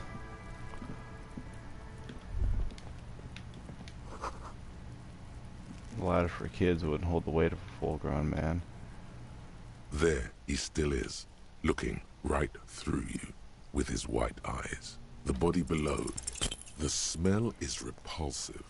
It pushes in from your mouth, more instant and more familiar than anything you'd expected. More fever than odor. It fills your mind, flushing you from within.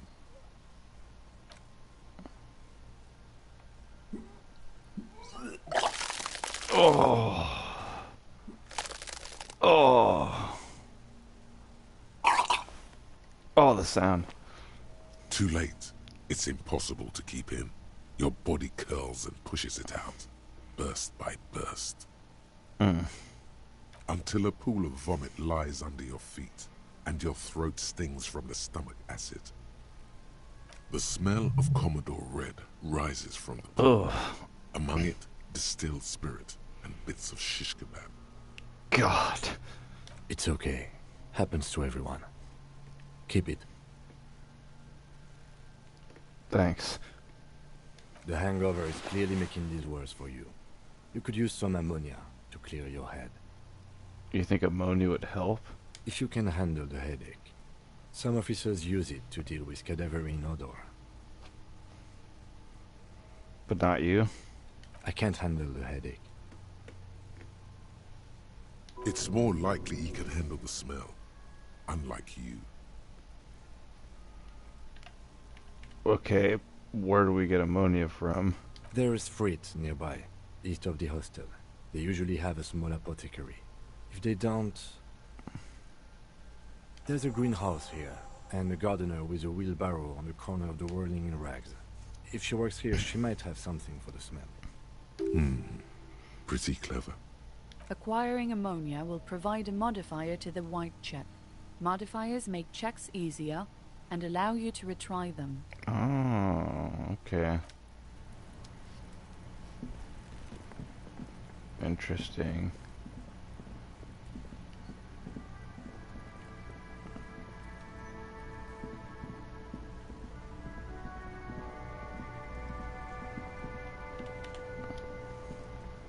Hello again, officer. How are things? My partner told me you may have some ammonia. Can I have some? Sure, I'm done with it. Go easy on that stuff. It gave me a terrible headache. Gotta run.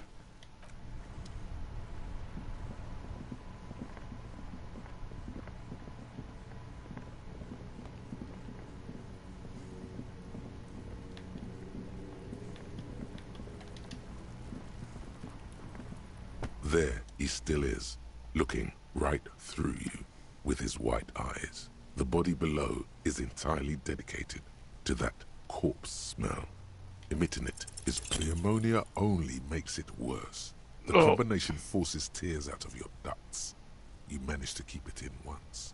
The second time, not so much. When the vomiting is done, your cheeks are wet with tears.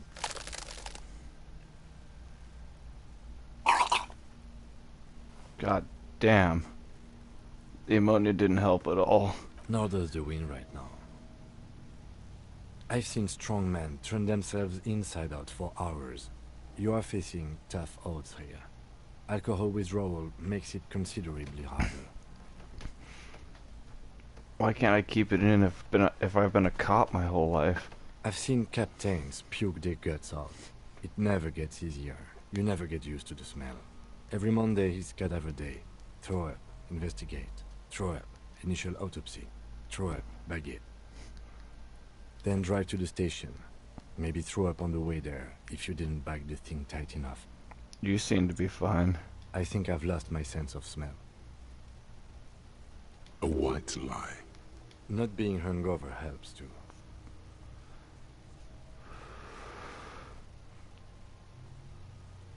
Do it without me. I just can't keep it down. No. This is a two-man assignment, because it needs 2 officers to complete. I need your help. You need to get your shit together. Okay. We should go talk to the locals. Find something else to do while the wind changes. It's pretty bad right now. You've gained a thought. When this dialogue is over, go to your thought cabinet and internalize it with special bonuses and effects. Give it half an hour. Get yourself together. Then come back and have another go.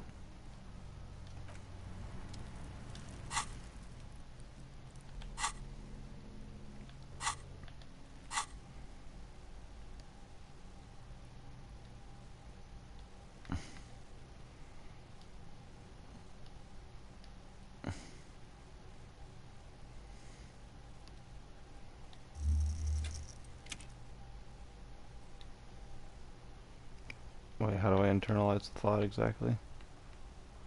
Oh, there we go. Volumetric shit compressor.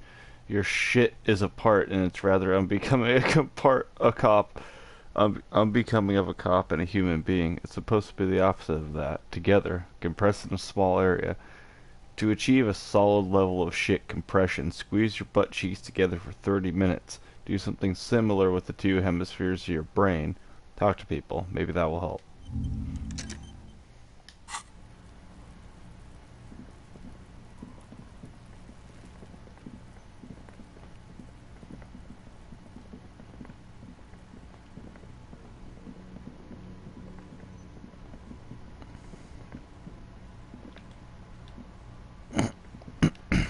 Hello again, officer.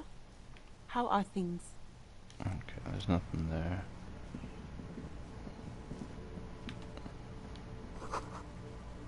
Close for the winter, please. Use main entrance.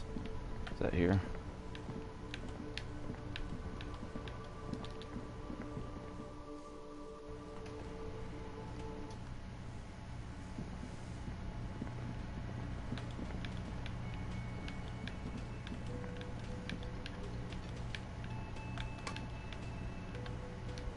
Real mature, man. What exactly were you trying to accomplish? You do understand you still owe me money, right? Damn, your feet thought we got away. Hold on, what is this money, anyway? What are you, brain damaged? Actually, I might be. Money is what grown-up people use to pay for things. Things like this hostel room, or 8 bottles of potent blend, and 9 packs of Royal Extra. We use it for everything, really. Where can I get money? Are you serious? From your work? I don't know. You can take bribes, I guess. I'm sorry. I don't think cops take bribes. Some do take recompense, but only to survive. Why do I need it? For survival. To pay me. Unless you want to become a hobo. Do you want to become a hobo? There's nowhere else to stay in Martinez, and it's a cold spring outside. Money doesn't make you happy, but it lets you be unhappy for a bit longer. If you run out of money, you die. It's like that for all of us. Me too. That's why I need you to pay me. I'm not an asshole. Is this money? Yes, it is. That's 10 plus 10 plus 20 equals 40. Now down by 40, right? No, you see, that's 40 cents. Cents are a form of currency 100 times smaller than the real. I'm not even going to take this. Come back when you have 130 real. 100 times smaller? Yes. But that's horrible. It is. Isn't it evil? The order of magnitude between what is asked of a person and what they have. Darkness rides. It does, doesn't it? There's a shuffle of nylon as Lieutenant Kitsuragi looks for something in the pockets of his orange bomber. Don't they get something for effort? You know what? The stupid drinks you've had are on the house. You know why? Because I know you can't pay for them. Not because you ran away. Now, I still have to charge you for 3 nights and the broken window. That's 100 square. So we're cool? Not entirely cool. You still owe me 100 real. If you don't have it by tonight, I can't let you back up there. Now, what the hell did you want? I assume you wanted something to come back here. Is the trash container out back yours? Mine? No, it belongs to the Whirling in Rags. Thank you for clearing that up. Why do you keep the container locked? Why? To keep the hobos and drunks out. That's why. And the neighbors too. They put their trash there and they don't pay for the garbage company. I thought as much. And are you the only party with access to the trash container? Well, yes. Us and the garbage disposal company. It seems a little callous, doesn't it? Something stirs in you. No, it doesn't. Nothing stirs in me. It isn't callous. It's common sense. Okay, then. Maybe you're callous yourself. We need those keys. What do you need them for? It concerns the case. Please cooperate. Just bring them back once you're done, please. I've seen something here at the Whirling Gart, a thing I need to talk about. What thing? I saw a sign that said the mess hall is reserved for the Union. Yes, not the whole damn Union, thank God. Just the nastiest and loudest faction. They come here in the evenings. Dumb, unruly types. Think they're big shit. But they're good customers. They place big orders and always pay on time. We should find out who this Lord faction is, occupying the booth. Loudness means talkative, and we need info. How do we find them? We don't. We have to wait. They'll show up sooner or later. Men get hungry, even striking men.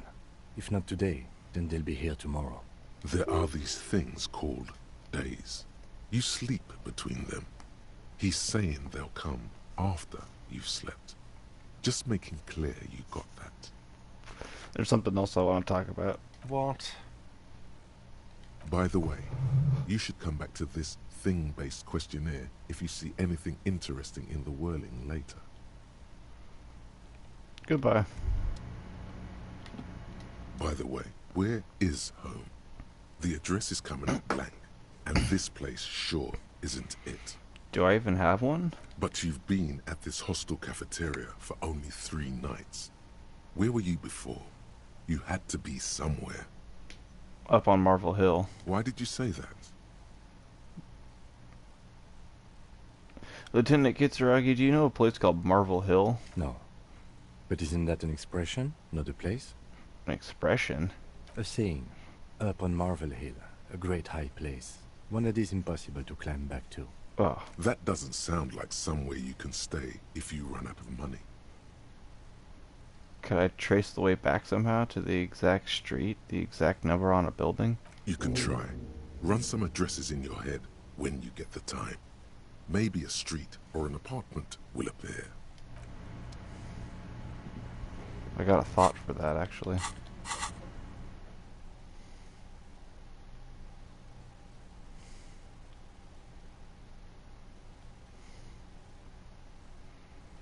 Let's rewind. Let's trace your drunken steps back home. Jump across the raised channel bridge southwest of here. Fall over, get up, get off the asphalt in 20 minutes. Shuffle your feet through courtyards, scaring little children. Go under the great raised motor track, the 881, until you reach Le Domaine Emine in North Jamrock. The streets are frozen this time of year, caked with ice. Walk down Main to Perdition. There's a side alley there and your footprints in the mud.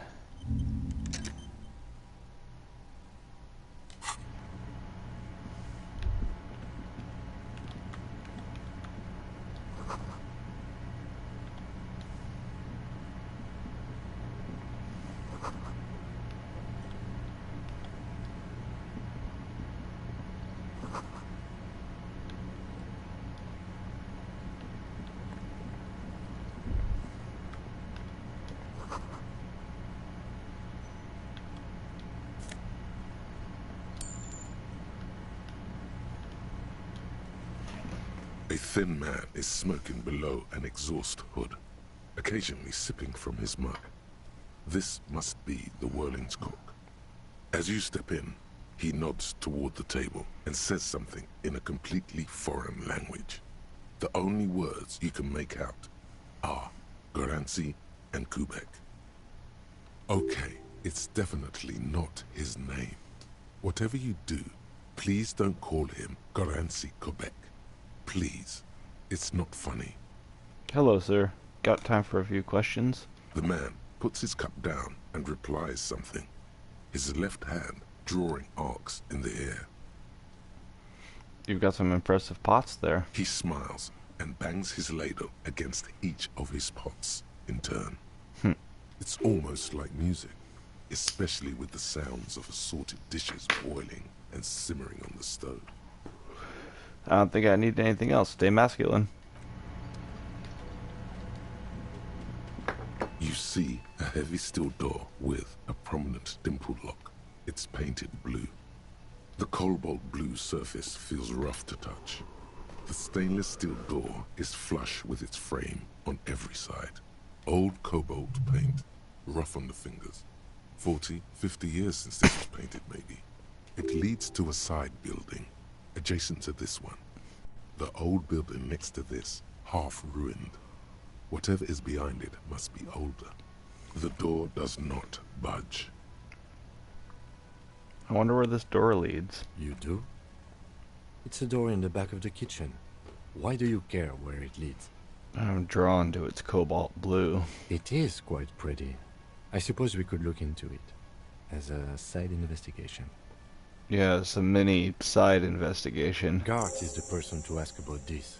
The cafeteria manager.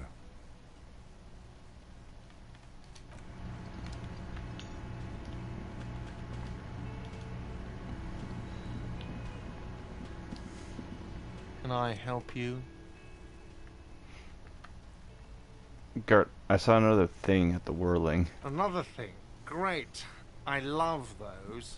There's a mysterious blue steel door in the back of the kitchen. Oh, yes, that door, sure. There's nothing mysterious about it. It's just a door. Do you know what's behind it? Do you have... No, I don't have a key. I don't know how to get there. And I don't care either. It's not like I've been wondering about it for 10 years. It's just a frit warehouse, probably. Or some boring storage space with a bunch of old junk and dust. Junk and dust. He's attempting to maintain an air of indifference. It's absolutely not convincing. I think you'd like to know what's back there. Fine, okay, a little. But my job doesn't leave me time for wondering about one locked door in one of the cafeterias I manage. So, I haven't opened it. I have cleaned the whole place 100 times over, though, after the animals. And I haven't found a key, so good luck with that. Yes? Wait. Hang on. Let's do it. Can I help you? By the way, I'm gonna sing karaoke here. Absolutely out of the question. Absolutely in the question. First we find a sad banger.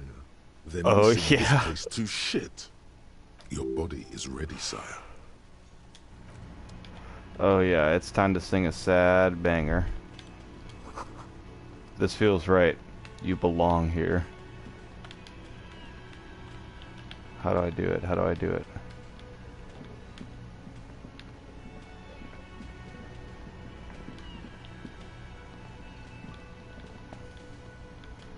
That takes me upstairs. Let's go back to my room and see if there's anything up there. Maybe there was a shirt that I missed.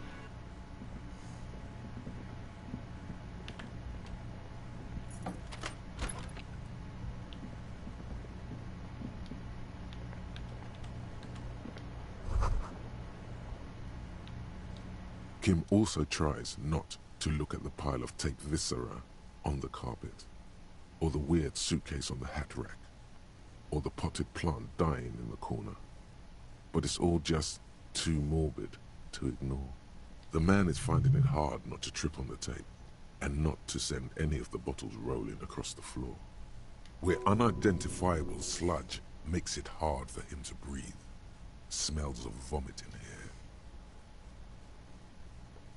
You're looking at the destruction? He nods.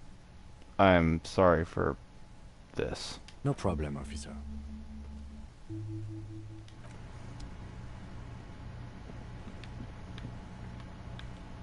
Surely there's a shirt around here somewhere, right?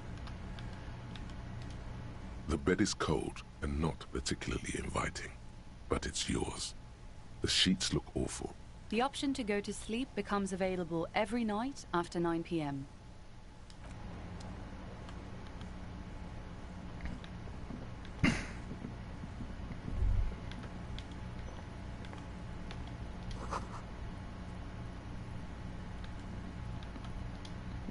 They should have sent a photo. Oh, my shirt!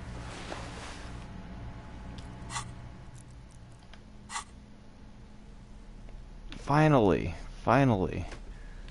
Looking the way I'm supposed to. Nice.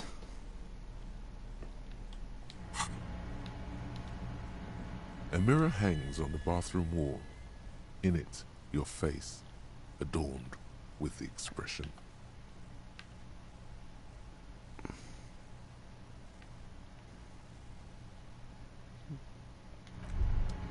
the expression.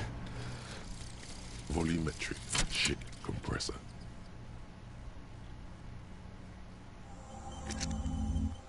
Oh shit. Bizarre scientific news from Rubichal, where a police officer has been observed at a pressure. A police officer's shit has been observed at a pressure of around 495 gigadecimals. These metallic hydrogen levels of shit togetherness were thought to exist only at the center of collapsing stars, not law officials. It remains to be seen how long the shit singularity lasts. So I officially, like, canonically have my shit together at this point. My shit is completely, like, compactedly together. Undoubtedly. Unequivocally.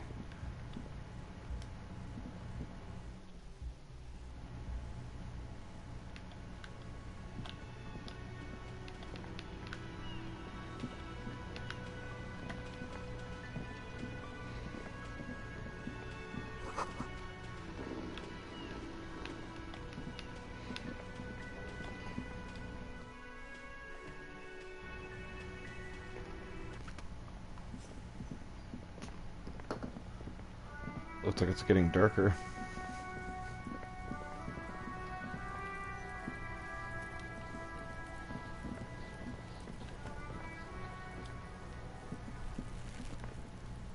There he still is, looking right through you with his white eyes. Plus the body 6. below is entirely dedicated to that corpse smell. Emitting it is all it does now. And plus 6 shit compressed. As you breathe in, the odor comes over you. It's a smell of the mind telling you to run, and your stomach to wring itself empty. With your hands at your sides and your eyes squinting, you stand in it. It's a puzzle. What's hanging in front of you is a puzzle of decaying flesh, tattoos, and tendons. Do they always do that? They do after 7 days, yes. We are deep in decomposition here. The man before you is naked, but for a pair of underpants and enamel boots. His skin is greenish, marbled with decaying veins, and blotched by lividity. A fading web of tattoos covers his chest and shoulders. The cargo belt used to fasten him to the branch above appears industrial in strength. Inspect the boots. The material appears to be ceramic. Its clean white stands in stark contrast to the decaying flesh above the knee. The man wore thick polymer socks, probably for padding. A fine array of interlocking plates covers them. Delicate and fragile, they feel alien to the world around you, out of place somehow. These are clearly not boots. They're armor, possibly part of a larger set. These aren't just boots, are they? This is the armor he was stripped of. Indeed. Technically speaking, these are sabatons, not boots. Oh, the lieutenant uses a memo technique A6. That's not just any notebook. It's a classic. Forget about the notebook. Tell me about the armor. It's clearly some manner of super armor. Or future armor. Super future armor. I'm useless. What kind of armor is this exactly? Ceramic plate. Zirconium dioxide, most likely. This is where the make would be. Where? Under the hill. Fair weather. Fair weather model T500 VE. I'm guessing that's vitreous enamel. This is advanced stuff. Where's the rest of it? Scavenged by the locals? Piece by piece. He's been out here for 7 days. It would be odd if they didn't. We should keep a lookout for these pieces. The armor could yield information. Maybe he'll know something. Understood. The sabatons dangle off the man's decaying form. Ageless and synthetic. The material looks out of place here. It is. It's expensive. We've requested similar material for our tactical units for years now. The constabulary has deemed it too costly. In that time, we've lost 6 men to semi-automatics. How much are we talking about? For a full set, about 4 years of wages. For the northwest region of Revachol, an officer's average yearly income is 5,500 real, unadjusted for rank. Wait, my yearly pay is 5,500 real? Not too much, yes. Sounds puny. No wonder I can't pay my hostel bill. It's a sorry situation, I agree. How could this man afford such expensive hardware? That's for us to find out. Mr. Gart implied he was security personnel for the harbor company. This confirms my own assumptions. Initial report? Just something I scraped together from my station. An area report on Martinez. I'm sure you did the same. These look pretty advanced for a security guard. I agree. This equipment is way beyond what a guard can afford. A small bell-like sound fills the air, like tapping on the side of a porcelain cup.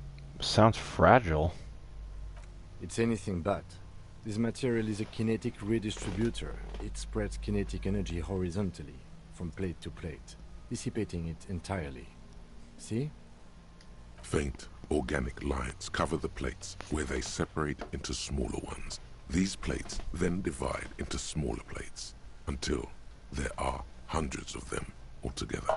Oop, sounds like my food might be arriving. I'll be right back, guys. Just gonna go pick it up from the door. Whoops. Okay, I'll be right back.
Okay, I am back.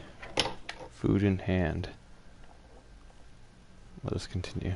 Like whirls of floorboards, the design looks organic, influenced by highly resistant wood materials, like lignum vitae and ebony perhaps. What does this remind me of? If trees were made of porcelain, This is what their cross-sections would look like. The smooth, glossy surface fractures into ever more intricate interconnections, peaking on the right sabaton, where you notice. The whorls are in the shape of a letter and number combination, E50, 100, 1000. Looks like there's a serial number on the right sabaton. Good. Can you read it to me? E50, 100, 1000. We have a make and a number. That's something. We can use the radio in my kinema when we're done. Either station can chase it for us.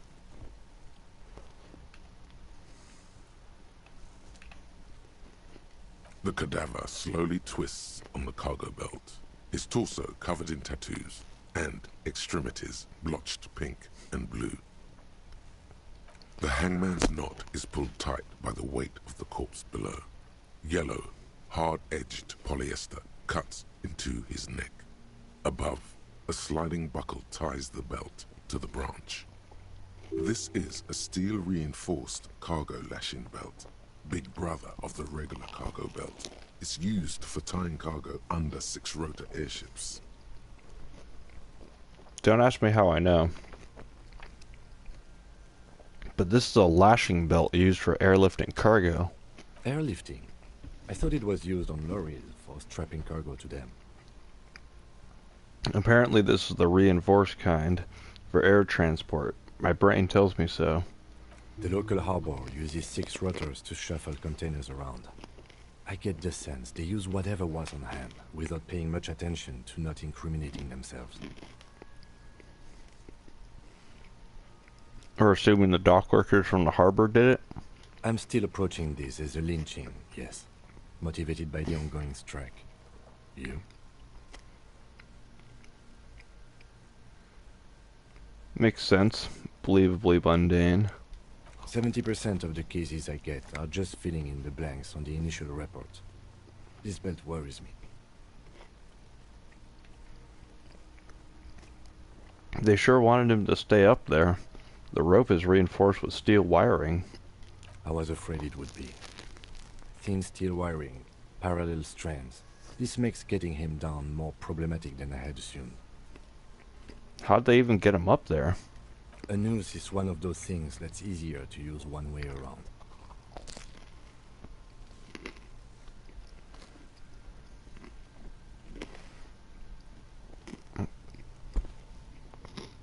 Did they climb up using the kid's ladder? That ladder can't carry a grown man. I didn't see any splintering either, did you? I think they lassoed the branch, then pulled on the belt to close the buckle. Could be. The shape of the branch supports the theory.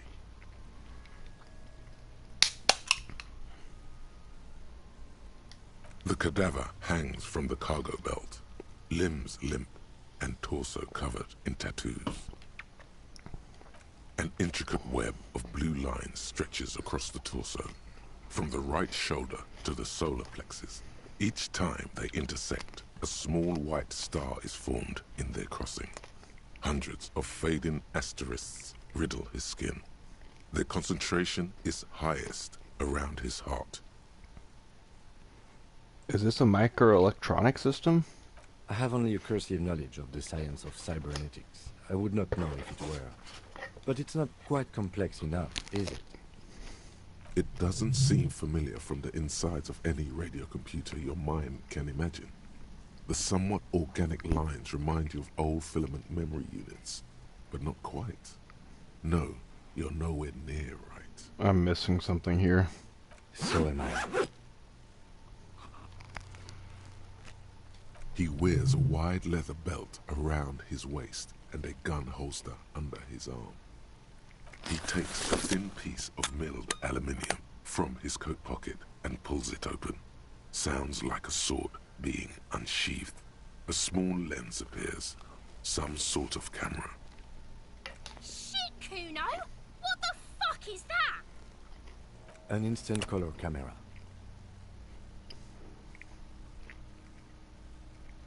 I have only 2 ampoules, so nobody move. I don't want to waste one. A sound, a shrill flash, followed by the breaking of a small ampoule of glass. You see streams of color pour onto the thick, glossy piece of paper, rolling out. In case we need it.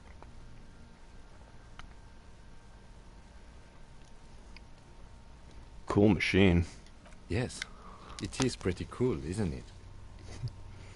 There is only one ampoule left. Use it wisely. What do we need this photo for? It contains insight to the victim's person. By his build, I'd say this was a man of physical violence. The story he wanted his body to tell was important to him. It is his letter, to us. Someone should decipher it. We'll need to show it around. Here, a souvenir. Don't lose it. The glossy-eyed corpse looks by, his mouth mute and his skin as colorful as the chemical rainbow on the photo paper, teeming with opportunistic organisms.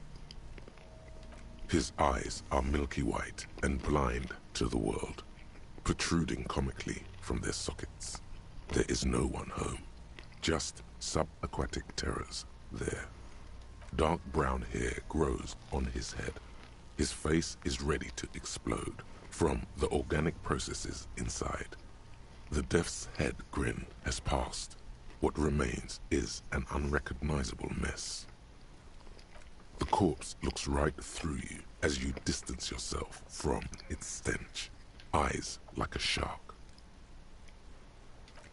As you narrow your eyes, the monster before you blurs into a violent mess of green and pink. This is a trick.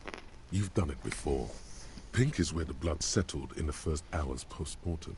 You can use it to see if the corpse has been tampered with. Does his position at the time of death match the discoloration? Only the lower extremities are pink with a dash of blue. His fatted hands, thighs, and his neck, just above the noose. The rest of the corpse appears dark green in the cold spring air. His face and hands are pink. Thighs, too. I see it. His neck, too. The lividity goes right up his chin. We have good, well-pronounced discoloration here. The monster comes back into focus, an explosion of color, coursing with dark marbled veins. His stomach appears pregnant with something. Black liquid streams down his thigh and onto his boot. So, what do you think?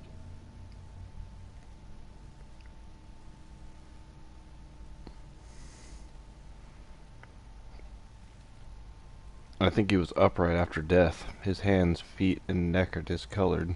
Agreed. Especially on the neck. The belt acted like a tourniquet, keeping the blood in his head. The hypostasis supports her hanging. You would still like the hypostasis marks in the neck to be a bit more pronounced.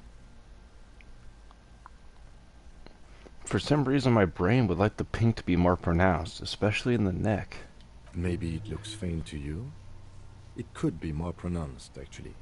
Dumont noté. Could it be he was moved after death? There's always a chance. We should check for ligament marks on his neck to see if they're in tune with the belt. We'll have to get him down first. Something is coming out of him. A pool of blood and feces has eaten into the frozen mud below the man's feet. Purge liquid is dripping into it, drop by drop. The victim appears to have contained no more than half a kilogram of digestion at the time of death. The fuck he's saying? Talking about shit. We got lucky. Did we? I don't feel lucky. He's beaten up. See the bruises? I do. Most of them are post-mortem. Maybe even all of them. The delinquents have made our jobs harder with their little sport. Stop talking in riddles, coin slot. He means you fucked him up good, Kuno. Fucked him up brutal like. But there is no breath to catch. Only the cadaver filling the air and your nostrils. He slowly rotates before you, decomposing. So how do we get him down? Are you sure we finished the preliminary examination of the cadaver? We might miss some of these things once he's done. The cadaver slowly twists on the cargo belt, his torso covered in tattoos, and extremities blotched pink and blue. The lips of the corpse are swollen preposterously. They are also silent. You have no idea why you just said that. Who is he? He is male, 40 to 50, with an athletic build.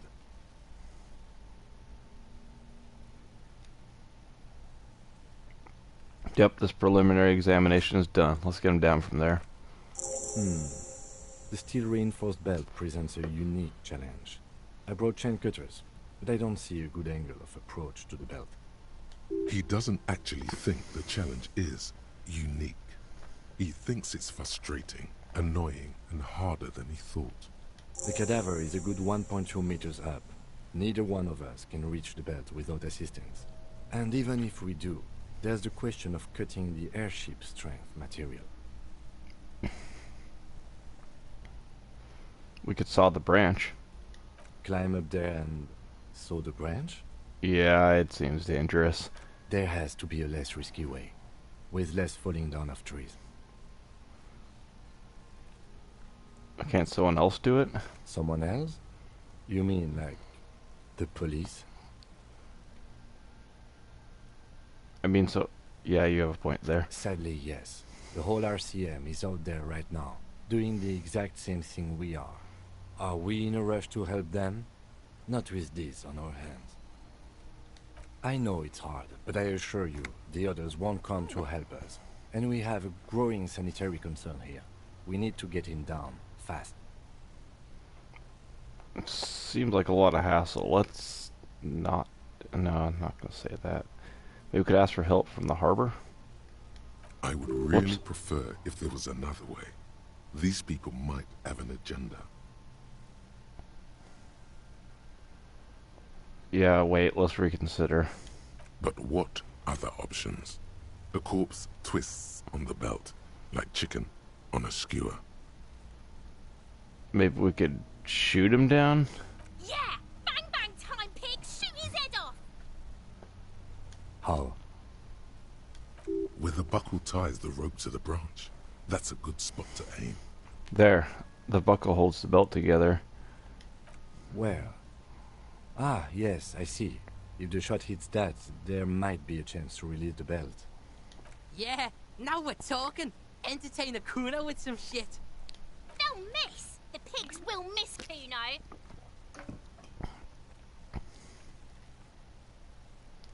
Silence. With his elbow sharp, the lieutenant unzips his jacket and produces a lightweight firearm. He drops a paper cartridge in the barrel, separates the scouring stick, and gives the cartridge 5 tucks, securing it in place. That's a Kiel A9090 Armistice, mass-produced muzzleloader, ascetic, frugal, one of the most common firearms in the world. He then steps back and assumes the fellow's test position, taking aim. The corner of his eye twitches. His finger is on the trigger. He's gonna fucking miss! The kid's voice is drowned in a shrill blast that echoes off the walls of the surrounding tenements.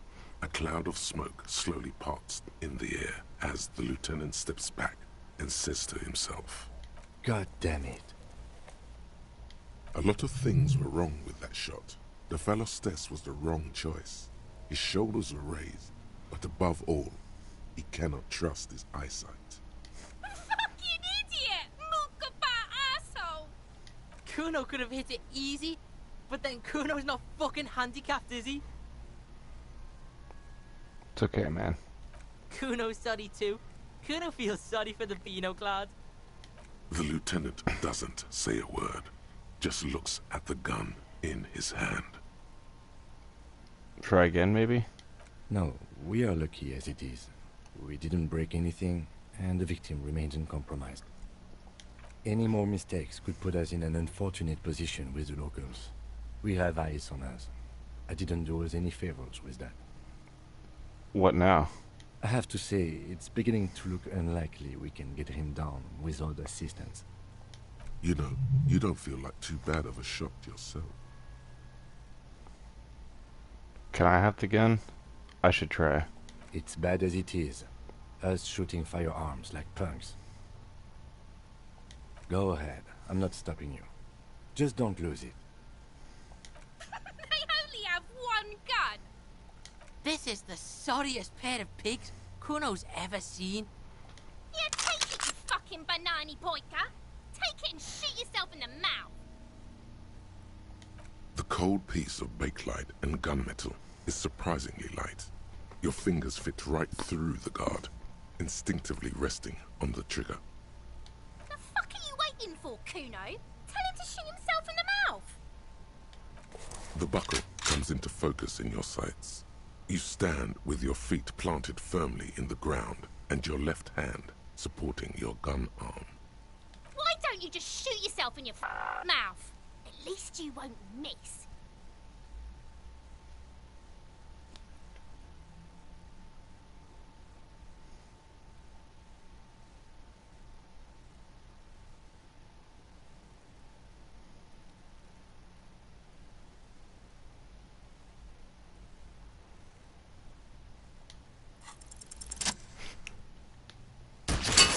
Yeah! The buckle explodes into tiny pieces, coming loose with a whir. With your hand numb from the recoil, you look at the body slump down. For a moment, the man appears to kneel in front of you, looking straight at you, helpless, trapped within itself. Who killed you? Communism.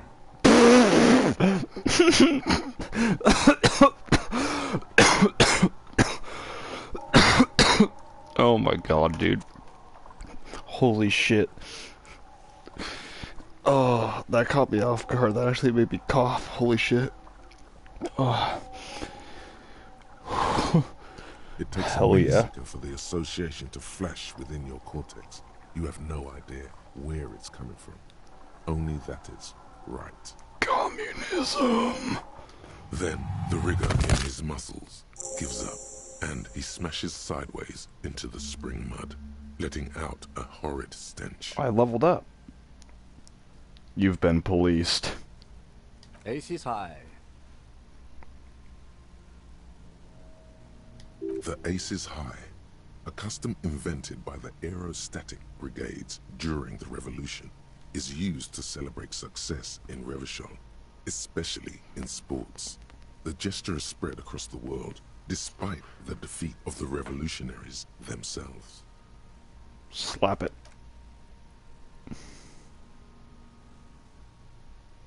Hell yeah, dude.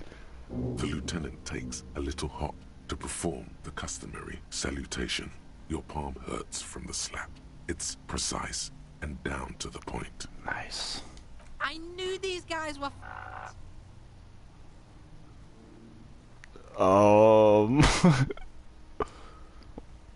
What now? We will perform a field autopsy and determine the cause of death. But before... Excuse me. Slumped on the ground like that has not improved the way the corpse smells. The fall seems to have released something deep inside it. It looks like I feel like taking a break from the stench. I'm sorry to interrupt the jubilations here. Just a little breather before we do the autopsy. Alright. In the meantime, we should locate the representative of the logistics company. My preliminary information suggests the Wild Pines have sent a strike negotiator to wrangle back control from the Union. I bet she has a fresh perspective to offer us. Since we've already talked to Earhart in the harbor, that interview is done, for better or for worse. Is this the famous list of initial interviews? Yes. And those were the interviewees. Let's go.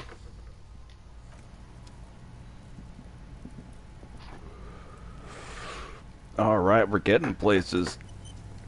I think I've got like skill points I can level up.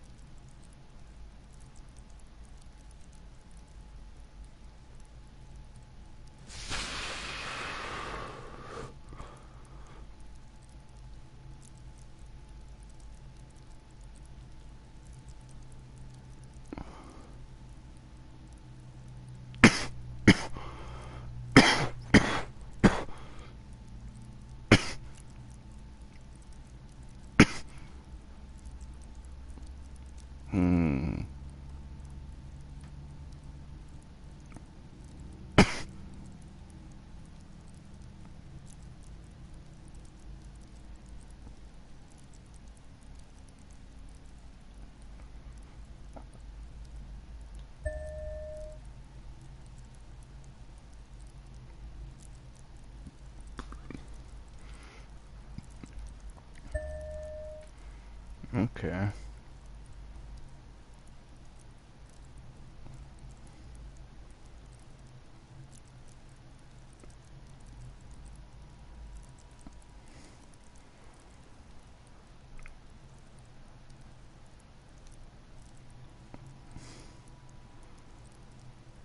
Hmm.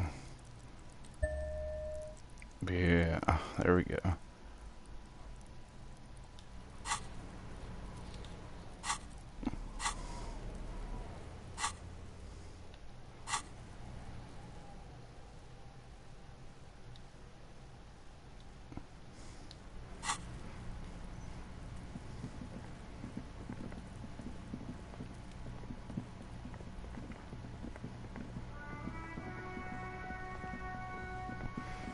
Okay, so he said that we need to go to, like, Wild Pines? Yes? Tell me about the case again. What do you want to know? Now that we've inspected the scene, I want to know about this pissing competition you mentioned. What's there to say? It's just stupidity. What kind of stupidity? The cop kind. Our precincts can't decide if Martinez is part of Jamrock or the Industrial Harbor. Yours or mine, as if we somehow own parts of the city. Typical street gang mentality. So we've let the Union make a mockery of law enforcement here. And now it's come to its natural conclusion. Ah, so this is a struggle over who runs Martinez. Well, sort of. It's less a matter of who gets to police Martinez than who has to. It's an orphan district, in other words. I think the dispatch desk just told both our stations about the hanging. There was quite the brouhaha at the 57th, I can tell you that. Time to settle it, they said. Cop off.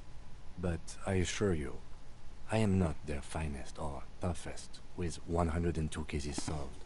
What I am is least interested in a pissing competition. So, he volunteered to represent the 57th, but not out of competitiveness. On the contrary, somewhere in your mind hangs a dark green blackboard. There are two columns. One says, cases solved. The other, confirmed kills. The rows are endless. Jean Vicmer, Judith Minot, a special consultant. What was his name? Then the rows degrade into green nothingness. For some reason, I thought you had 104 solved cases. Well, technically. The official record keeper has been known to double-count murder-suicides. A common accounting gimmick used to inflate precinct stats. So you're still a good cop, right? I'm good enough for this case. I'm not here to compete. I came because I had to. My fellow officers, the sergeants in particular, would have made this scene into a circus. What's so special about Martinez? Martinez? Nothing. It's just a puddle at the end of some drain pipe. No one cares about this place. They care about sports. Most of our colleagues don't even know how to get here. North of the interchange doesn't exist. I wonder what this says about me. That I was sent by my station. It's all part of the master plan, you see.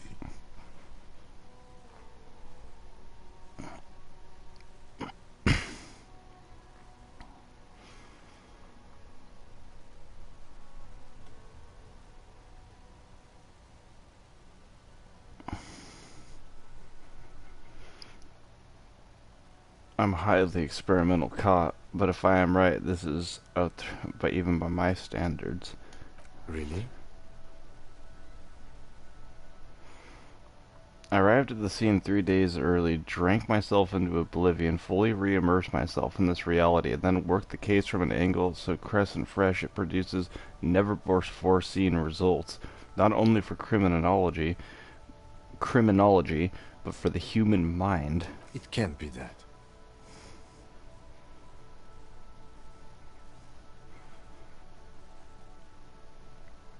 I'm a notoriously difficult to work with wunderkind with extremely unorthodox methods. Wouldn't that be something? And who could say it's not true? If you really don't remember anything, how would you know? We should move. Okay, enough of the competition then. Tell me something else. Yes, it's a wholly pointless matter. Forget I ever mentioned it. +1 Sylvie suicide jokes? What? Why did the 41st send me? Look at you. It's because you're a failure. They sent you to Slight, Precinct 57. What? No, that can't be right. Just think about it for a second. You're a raging alcoholic who showed up 3 days late wearing piss-stained disco garb. You weren't sent here to win. Kim, what if my precinct sent me here on this case because I'm a fuck-up? Like, as a joke. I've considered it. So it's true. It would be immensely ugly of them, not to mention unprofessional. But I also think it's somewhat unlikely. Why is that? I checked the records. This jurisdiction dispute, who polices Martinez, reaches back to the 30s. It's as old as my station. And all this time we can't decide who gets Martinez? I think, yes, both stations would prefer a win. Do you really see me as a safe bet? Safe? No. But you're old. You've made it this far.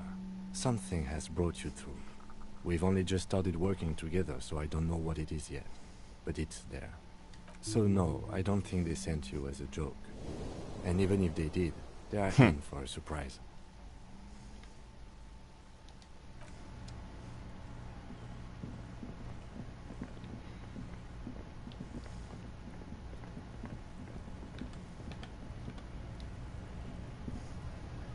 Welcome to Revachol.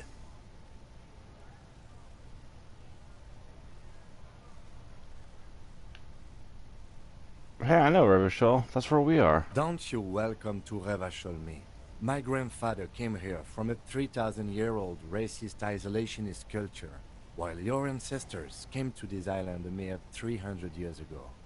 Every school of thought and government has failed in this city, but I love it nonetheless. It belongs to me as much as it belongs to you. It's men like you who keep Revachol divided, making it that much harder for everyone to climb out of this post-war limbo. What he means is, fixation on the Revacholian nation makes it harder for Revachol to actually attain self-determination.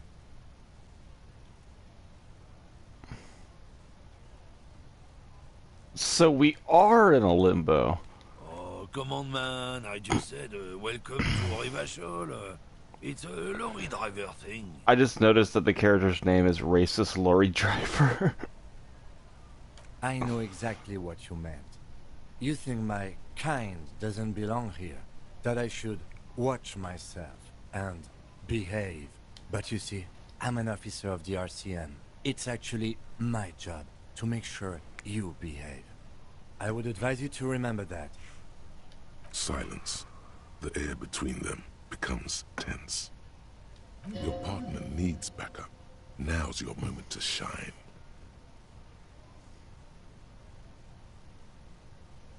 Fucking A, Kim. I've got your back. You two make a cute couple. You know that. The lieutenant exhales and resumes his regular calmness. Now that that's settled, we have a couple questions. Whatever you say, officers. He smells of heavy motor oils, and his breath of high tar content cigarettes, probably Astra Whites. What are you hauling? Oh, not much anymore. I'm here to pick up some cargo, but the dock workers are on strike, so it's a sit and wait on your ass situation. What kind of cargo you're supposed to pick up? Apples. Apples is exactly the kind of thing you'd say if you had something to hide. Apples? Yeah, apples. I take it you had other questions? We're done for now.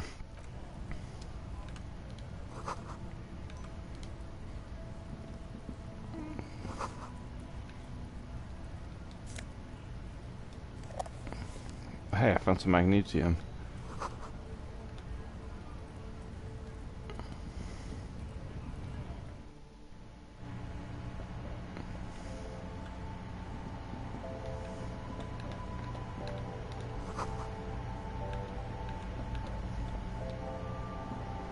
You see several packaged raincoats fill a low shelf beneath a display of croissants and juice bottles. The raincoats are transparent, except for the big Fritta slogan on the back.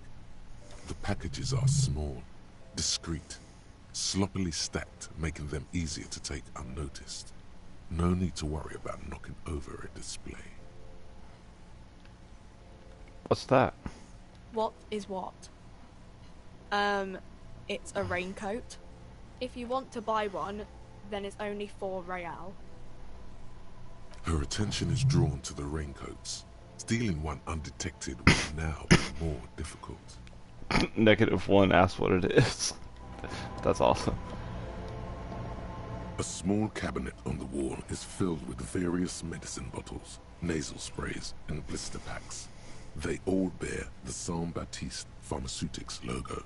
Their logo is the bloodless rose, pure white, untouched by harm. Just ask me if you need anything from Saint Baptiste. We don't stock prescription meds, but we do have Nosafed, Duramine, Magnesium, and Hypnogamma. What do those products do? I don't know. Let's see. Nosafed is a nasal spray. Duramine is a really good painkiller. Magnesium is a dietary supplement. Hypnogamma is... I don't really know what Hypnogamma is. I guess it makes you feel less shit. It's recommended to use after lots of partying, studying, or exercising. Can you be a little more specific? No. Sorry. I'm not like a doctor or anything. Nosafed heals +1 health. Duramine heals +3 health. Magnesium heals +1 morale. Hypnogamma heals +3 morale. Alright, there it is. Who is Saint Baptiste? Saint Baptiste. You know, the pharmaceuticals company. Saint Baptiste Pharmaceuticals. The one that sells meds out of Saint Baptiste. That one. There. She is right. Saint Baptiste, the company, derives its name from Saint Baptiste, the city. Itself so named because that's what it is. A rare case where that really is the full etymological history. As far as almost anyone knows, at least.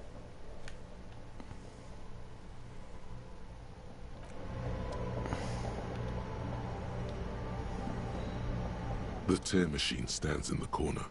A sign says, 1 bottle equals 10 cents. What is this machine? Oh, that's the tear machine.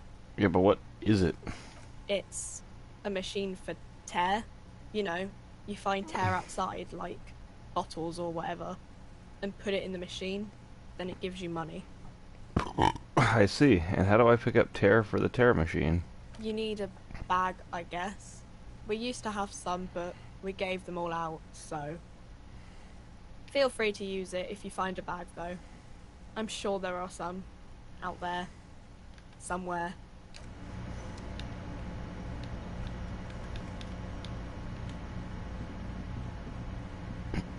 Welcome to Frit. Feel free to look around or something. Everything is out on the shelves. What's that magazine she's reading? What's that magazine you're reading? You mean this? This is Pop Stars. It's got, like, famous people in it. It's not for sale. Are you ready to go to the scrapyard? Looks like it also has Hell something yeah. called Police de la Mode, featured on page 34. This speaks to you.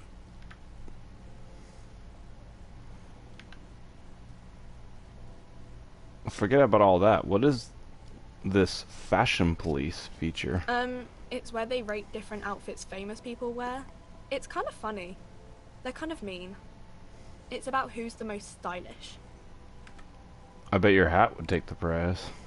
No. I don't like it. I hate it. We are not the fashion police. We're the real police. Let's proceed. I have some questions for you. Okay. I'm not really supposed to be chatting to anyone, but... Does Freet have a warehouse in the back of the Whirlingen Rags? A warehouse?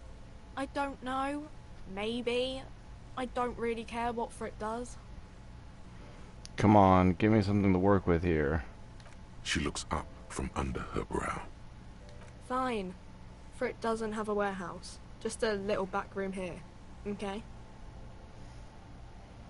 Can you tell me anything about the dead body? I don't really know anything. I mean, I know it's there, but I haven't seen it, so... I am death sentence.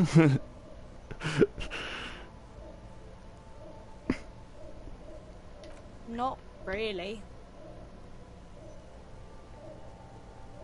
Not really? Does it mean you knew him a little? No. I didn't know him at all. How long has it been there? I don't know, really long. What do you think happened? I don't know. No need to worry. It's just standard procedure for us to ask around. If you hear anything, let us know, okay? Okay. Thank you for your help. Uh-huh.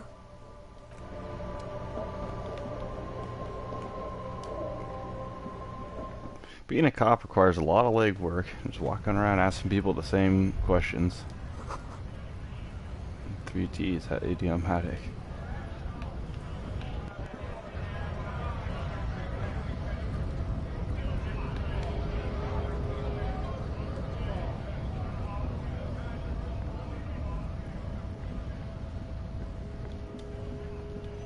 A lorry stuck in the traffic jam. This big, heavy Grad-made machine is well kept for such an old machine. The windows are clear. They've been recently washed. You can see a lorryman's cabin with personal belongings, stickers, insignia. What kind of stickers and insignia? The driver has adorned his space with a substantial collection of peculiar paraphernalia. Proclamations about honor, strength, and purity are glued to various panels. A large metal pendant hangs from the rear view mirror. The pendant features a sun crown with wavy rays. It is the seal of Royalist era Revachol. What about the back seat? The back end of the cabin has a small perch to sleep, large ashtrays. There are several suns and wheels sewn into the curtains. A book with ragged edges catches your notice. The front cover features a large, muscular man. The title reads, Man from Eamdal in the Lost City of the Pygmies. Racist nationalist paraphernalia. Not unusual in this part of town. This is our guy. You think this lorry belongs to our tough guy? Likely, yes. This guy's proud of who he is. Drapes it all over his machine. There he is, in front of Rita, smoking nervously, hoping it's over.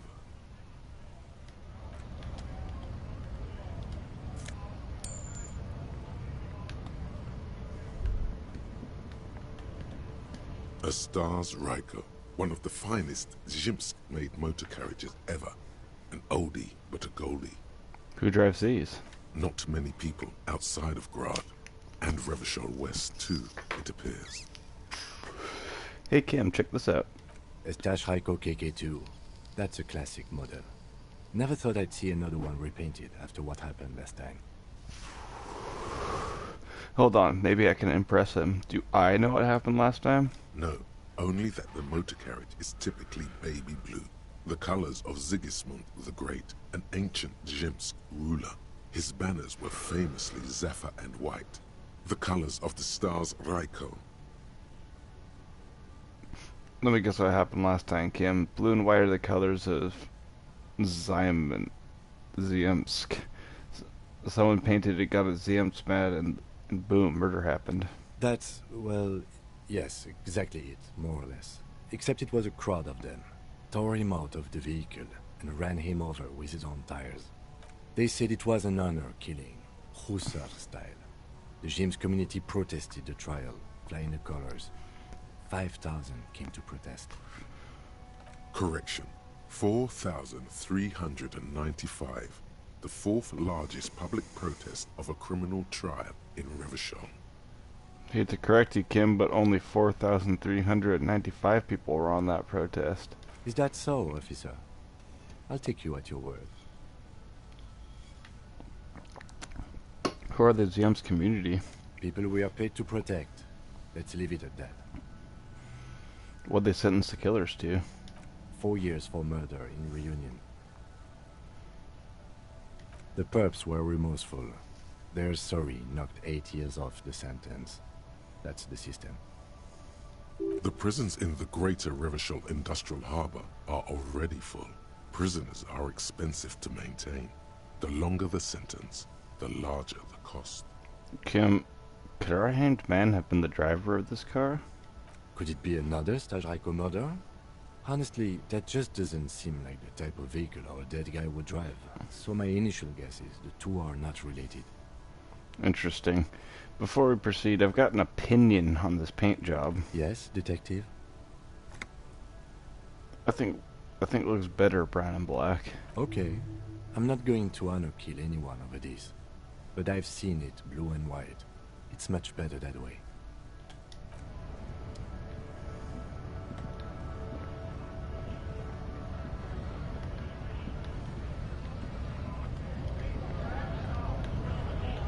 Maybe I should go talk to, what was it, head measurer?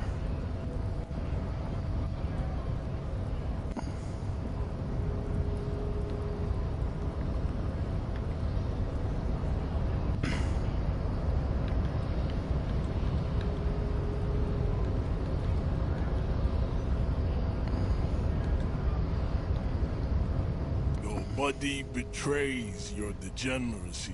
Oh boy. Yeah, Measurehead. His body totally betrays his degeneracy.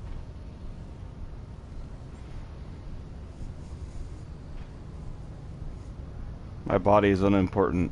I'm with the police and I have police business with you. That is precisely the negligence that has led you to succumb to Al Ghul. You reek of it. An invisible sword of Al Ghul emerges from your throat. You cannot see it, but others can. It is making the woman in my company sick. Kim, is it really so bad? It's not good. It's like a rat crawled into your stomach, got drunk and drowned. You're right, I'm an alcoholic. Now I need you to cooperate with me. No, you don't. You need to get another drink. Occidental Haplogroup B4 is done giving orders around here.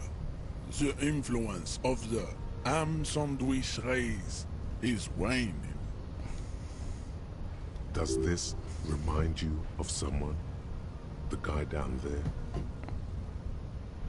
That fat racist over there. You're just him after pumping some iron. Look at my craniology. I am the pinnacle of my haplogroup.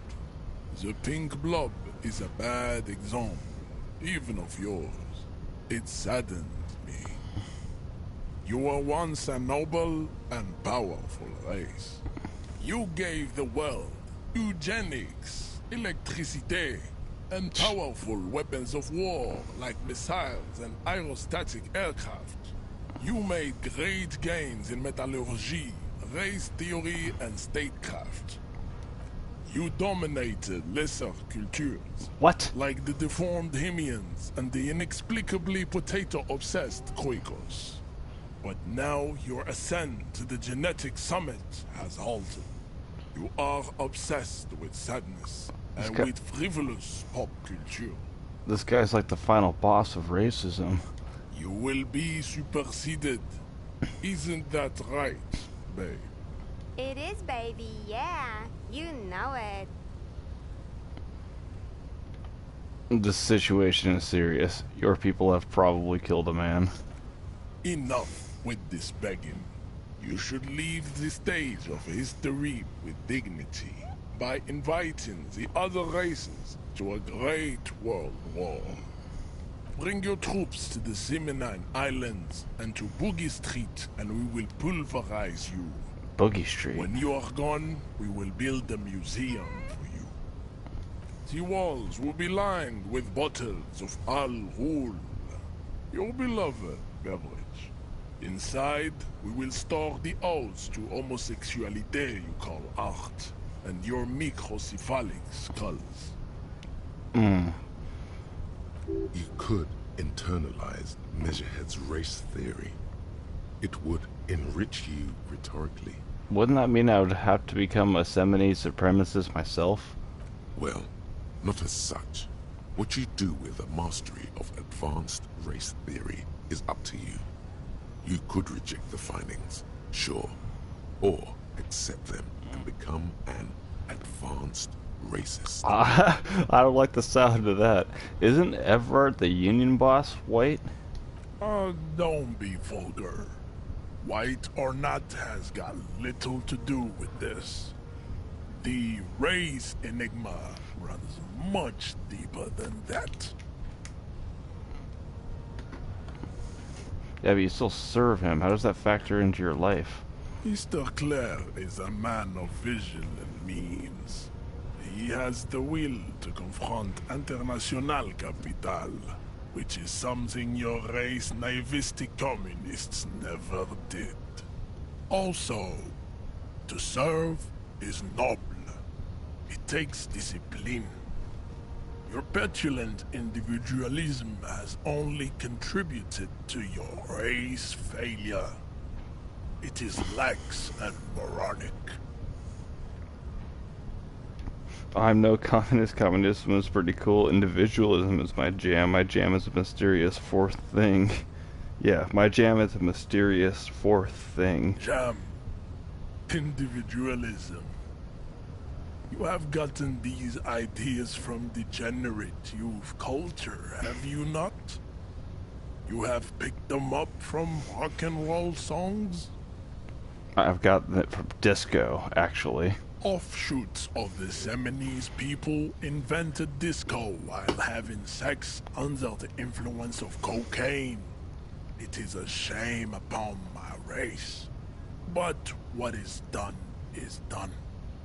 I am not surprised you enjoy it so much. This has happened to many of the side products of the inevitable cultural victory of the Seminoles race. I don't really know who the Seminoles are. I've recently experienced head trauma. I can see that. The Seminoles are the South Island race. Haplogroup A4A. The rightful masters of the Insulindian archipelago.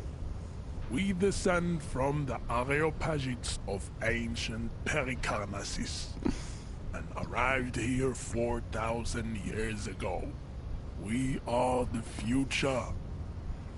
That is all you need to know. So you were born and raised on the islands before you moved to Revachol. I am a descendant. The narrow streets of Ulumbuir are with me in my genetic dreams. I see young Seminoles women walk into the grey mass on Ile de Fantôme, waiting on immaculate conception from the pale. So you did come from the islands? No. I have heard about it on the radio.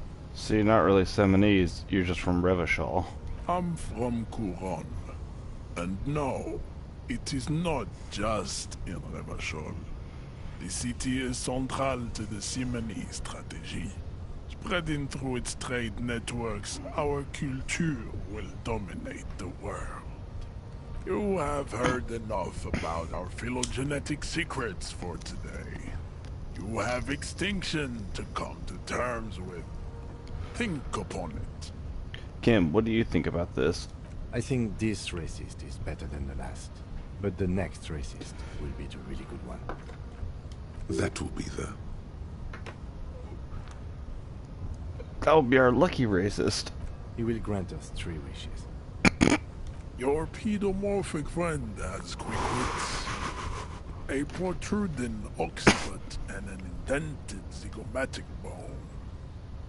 The lieutenant does not flinch. You should keep him close. The congenital defect of farsightedness does not render him a complete invalid. He still has the use of his mind. What are those tattoos of yours supposed to mean? Racists are generally not very good examples of their race. Welcome to Revachol. You hear him yell at a redhead woman visiting the fritter nearby. He must think redheads are immigrants. I am not like them. I am craniometric perfection. I have taken the trouble to permanently draw a phrenologic grid on my skull and features. This should dispel any doubt. The drawings are precise and look true to their pseudo-scientific ambitions. One thing, however, it is not entirely free of throwbacks in the phylogenetic tree. His large jaw, for example, could be a trait indicative of criminalism. Also, his earlobes could be small.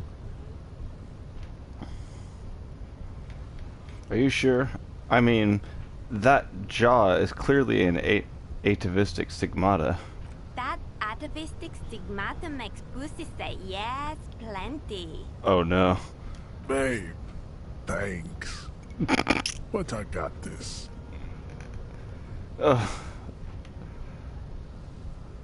I don't want to become a racist, dude. I don't think there's any other way to get past this.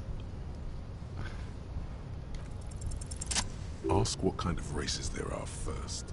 Classification is core to this stuff. Measurehead, I am new to this world. Help me understand its races. I need to know what kind of different races there are. Do you?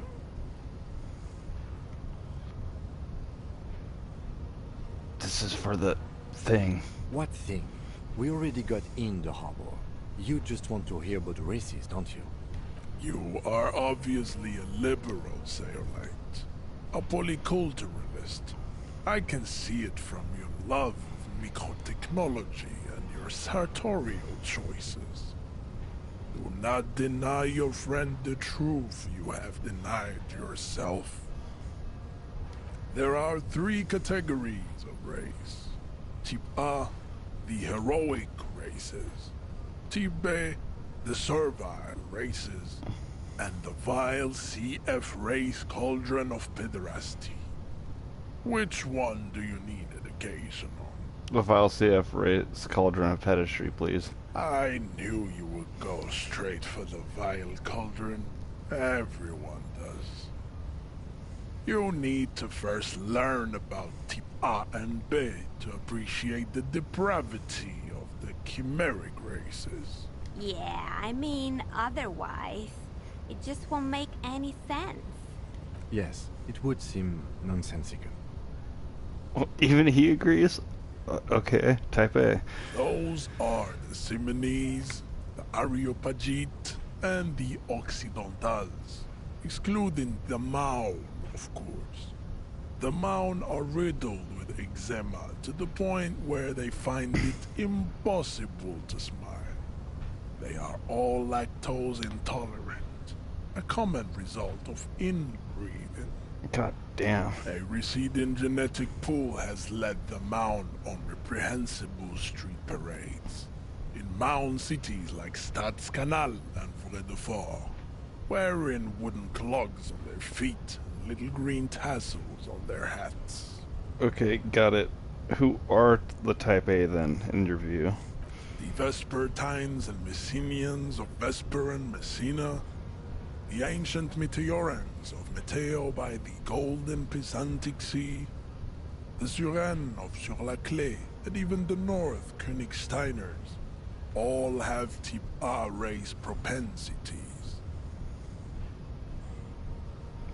The other large Mondial civilization, the Mesk, are too yellow and oleaginous to count as a heroic race. Jesus Christ.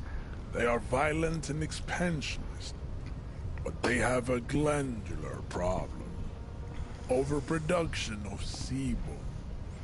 Sebum is leaking into their brains, making them listen to El Mariachi. Oh my god, toxic dude. minced meat-based food, which in turn only produces more sebum.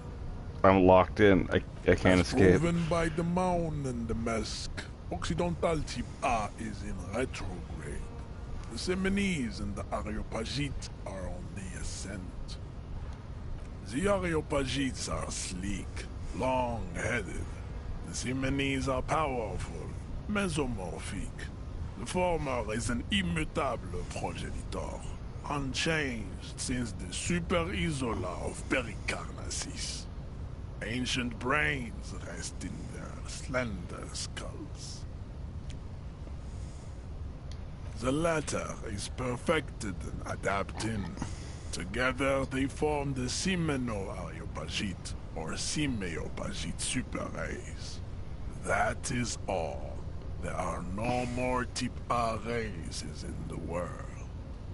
Type B are the unheroic races, amorphous non-competitors of the great race. The Koikos and the Vacholier, they are mud-colored people. Jesus. The Koikos of Grad, Hugo, Zhimsk, Shest et al.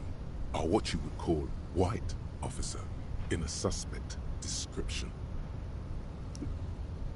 Yes. To an untrained eye, the Koiko appear white and pinkish, like a ham sandwich. But look into their eyes and you will see. They are of an indistinct color, and so is their skin. Unhealthy, muddy, and ashen. Pinkness is a racial quality that has to be earned through centuries of advanced ballistic warfare and cultural domination that the Grad people have undergone for drinking alrul and smoking the degenerate tobacco herb, and for eating potato. What is this guy talking about? The Koiko, the countless micronationalities of Grad, are all inexplicably obsessed with potat. The only thing they like more is dividing into microscopic ethnostates, like political amoeba. Wouldn't he be one for ethnostates? You don't like ethnostates? They are microscopic. The Semeno-Areopagite superstate will cover the entire remaining planetary crust, uninterrupted. From Holy Semenine to the Boreal Plateau of Katla. Its leaders will be the genetic epitome of the Semenese and Areopagite stock, elected by nature, not the base inert spoilage called demos. And the Vachlige you mentioned? The Vacholians, halfway between Type A and the Racial Cauldron. Two makes to know right from wrong. You tried your degenerate little revolution, which was the single greatest failure committed by humans in our 82,000-year history on this planet. Is it 82,000 years that we've been recording history? You have very little idea of what is happening. That seems a little off. I'm pretty sure history hasn't lasted that long. The mysteries of the people of this planet are a tragedy that has played out countless times over, like a fever dream of skin, hair, and bone. Wake up, naive Chespius. The revolution sounds like it was actually very good and necessary. The revolution came to Ravachol from Grad, in Zaraz-ridden potato carts. It is literally an illness. A prion disease that leaves the parietal and frontal lobe ridden with holes. A soft, sponge-like mass of dementia, hallucination, and paranoia. Hallucination. The revolution is fatal familial insomnia. A hereditary prion condition passed from the Koiko to the Occidentals. But not sexually. Probably through trade roots and potate acid, the prime component of the potato gland. Enough of Type mediocrity. Chips CF are a museum of failed chimeric experiments and tragic maladaptations. They are tortured creatures waiting to be put to sleep.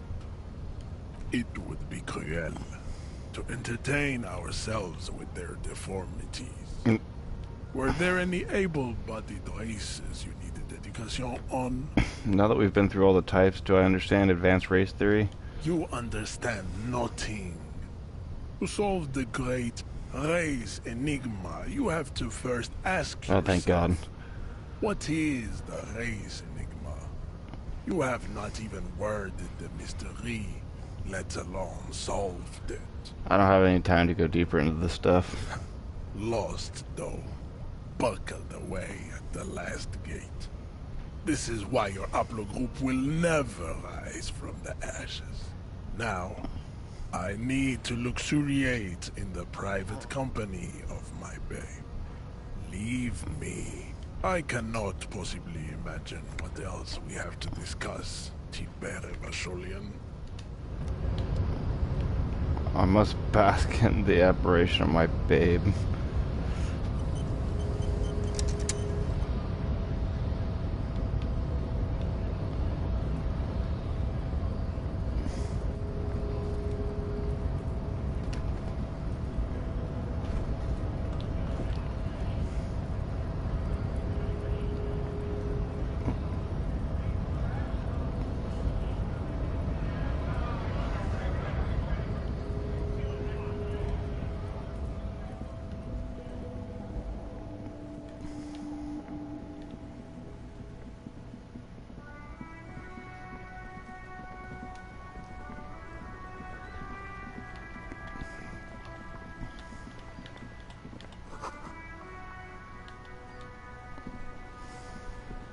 The worn and beaten wooden planks of the bench do not look overly comforting. We can sit on benches after we've solved the murder. Let's go. You can revisit the bench if you ever need to pass the time when Lieutenant Kitsuragi is gone.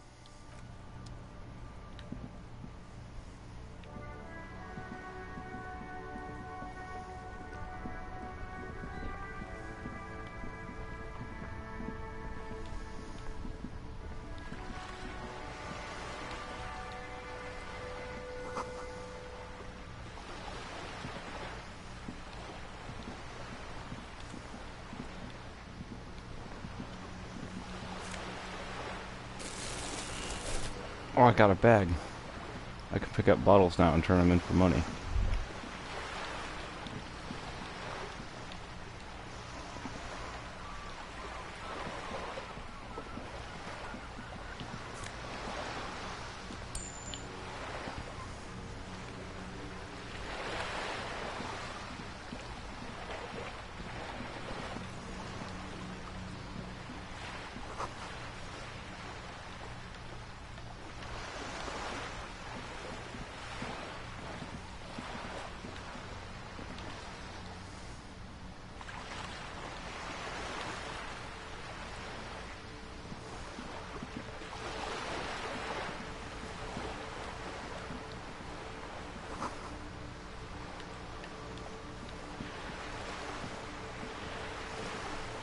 This coin-operated viewer is facing south. The instruction manual says to insert 25 centimes and pull the handle while looking inside. Then use the focus knob to zoom in if necessary. Why place a tourist attraction in the middle of such poverty? What's a tourist attraction doing here? There was a revitalization project in 49. A design studio tried restoring Martinez to its pre-war glory. It didn't stick. What happened? They got as far as the street lamps and that statue on the intersection before something went sour. I suspect it was Evrard Skler's doing. He muscled them out. It's how it usually goes around here. Can't we do something about it? We should have done something about the Union 10 years ago. That ship has sailed, officer.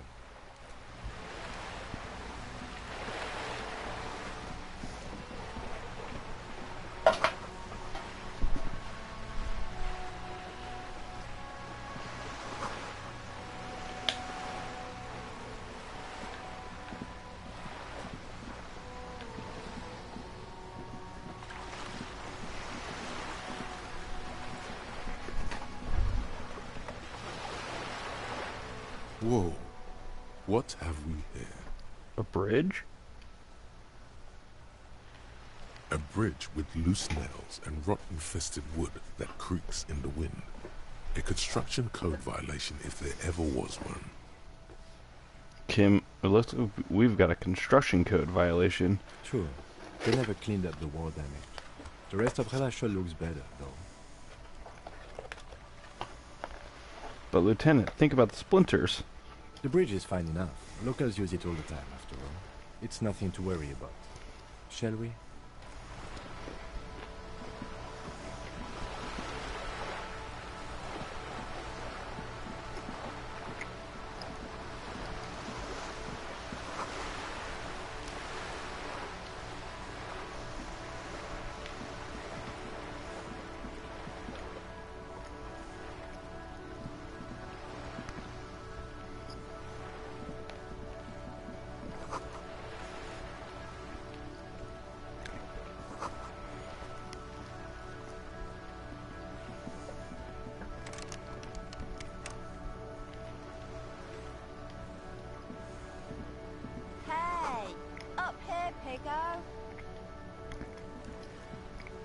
The streets will flow red once more.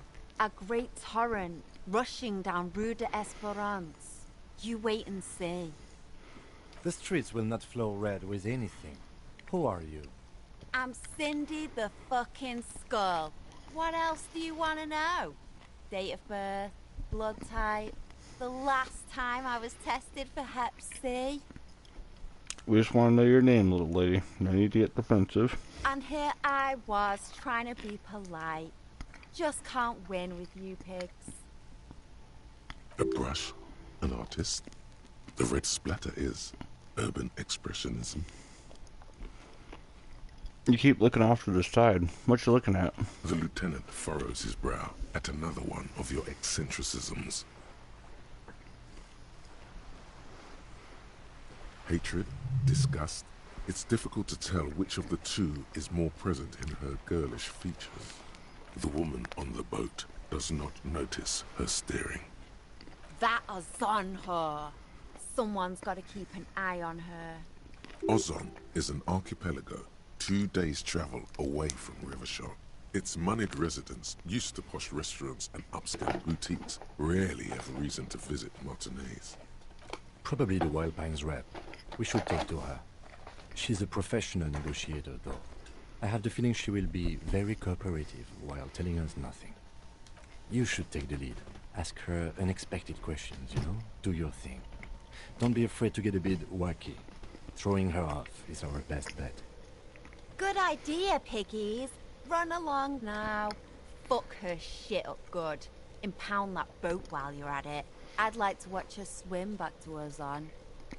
What are you doing to the wall? Can't you tell? I'm painting a beautiful mural, an aereo graffitio visible from low orbit. I haven't really started it yet. I'm waiting for the right words. So you don't know what to write. Have you ever tried your hand at graffitio? When faced with a blank wall, most people write unimaginative stuff, like pigs go home and Mono is here. We rarely see pigs round here, though. Just union cabs. And my name's not Mona, so... Why are you so committed to defacing the building? This place is severely lacking in havoc. Not even the occasional trash can fire to break up the tedium. I thought I'd mix it up, you know. Summon the forces of crime and social chaos with a wall-sized invitation. I have an opinion on this. Want to hear it? Yeah? I love public art. Don't mind us. Keep doing what you're doing. Thanks. I'm sure the inspiration will come to me now that I have an official RCM stamp of approval. She means the opposite. Do you know anything about the recent murder? I ain't no snitch, pigstein. Go forth and forage in someone else's shit. No shortage of squealers in these parts. Actually, there is a shortage of people who talk to us in a normal, calm, informative manner. We weren't put on this earth to make your life pleasant, fucko. Catch you later, Cindy. Watch your back, ungulate. You've got eyes on you.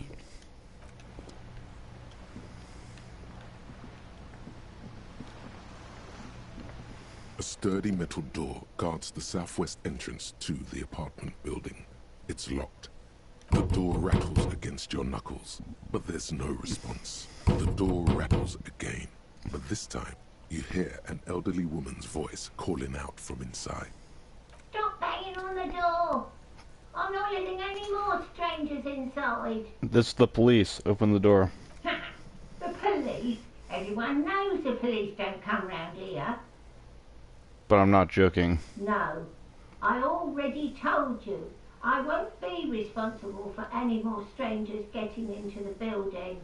Go check the backyard door. Maybe someone there will. Backyard door? There must be another entrance to the east. Kim, tell her we're real policemen. Madame, I assure you, we are real police officers. There is no reply. Just faint, sweeping sounds inside. The door rattles again, but this... Stop banging on the door! I'm not letting any more strangers inside. Hold up, who am I speaking to? Doesn't matter who I am. Now go on, get out of here. From within comes the faint sound of a broom sweeping across the concrete floor. Ha! The police. No, go check the... Backyard door.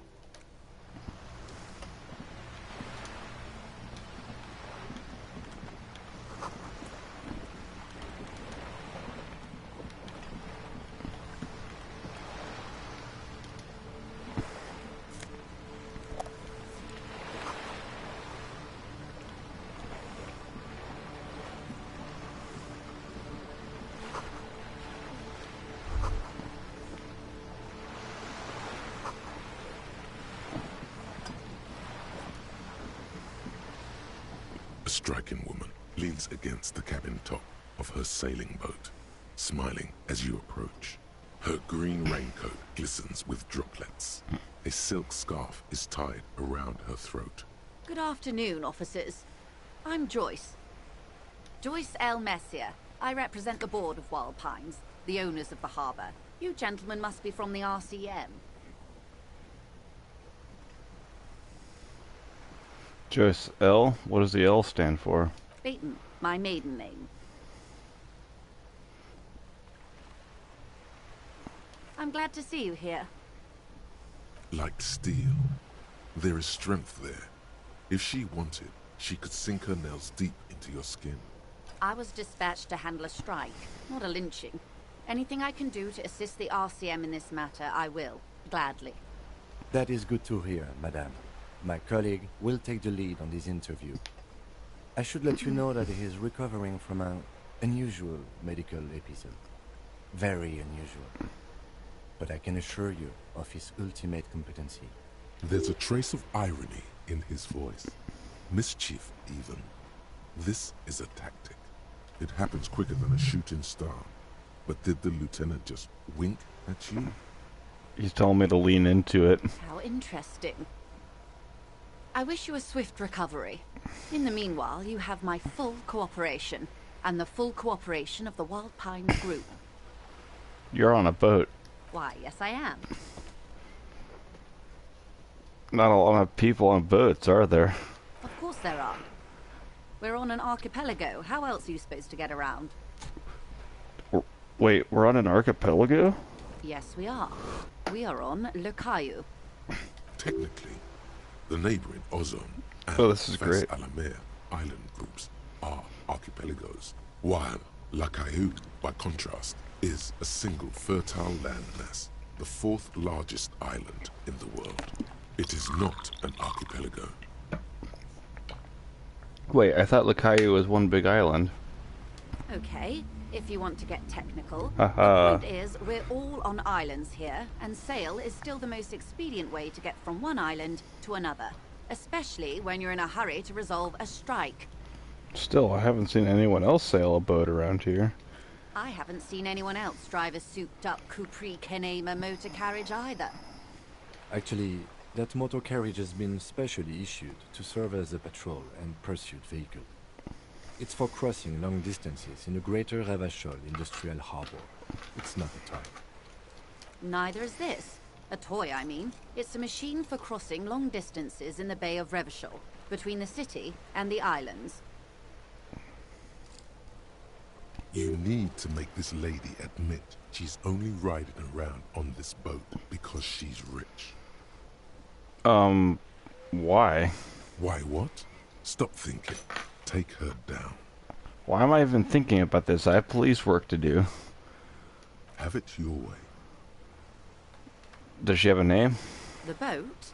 No. It is called Cordelati 19 because that's the type of sloop it is. Okay, but what kind of boat is it? It's a pleasure craft. A 19 pacer.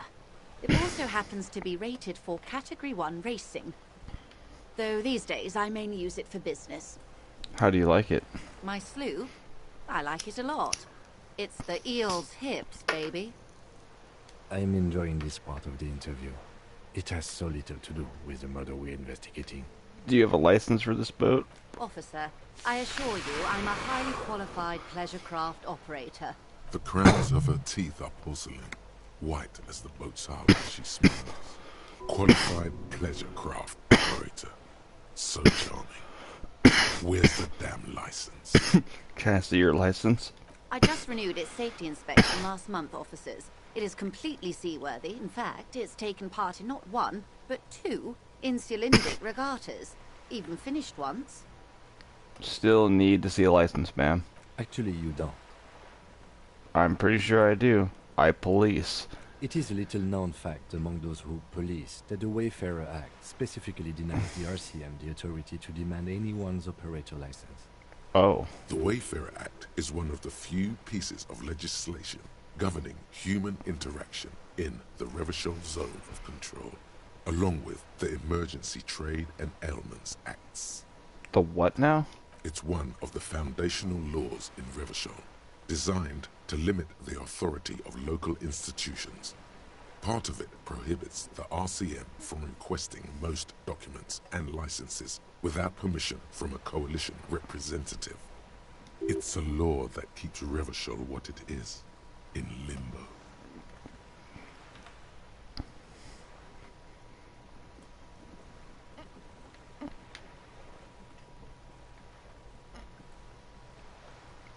Wait, exactly how little known is this fact? I was just being polite. Even school children know the Wayfarer Act.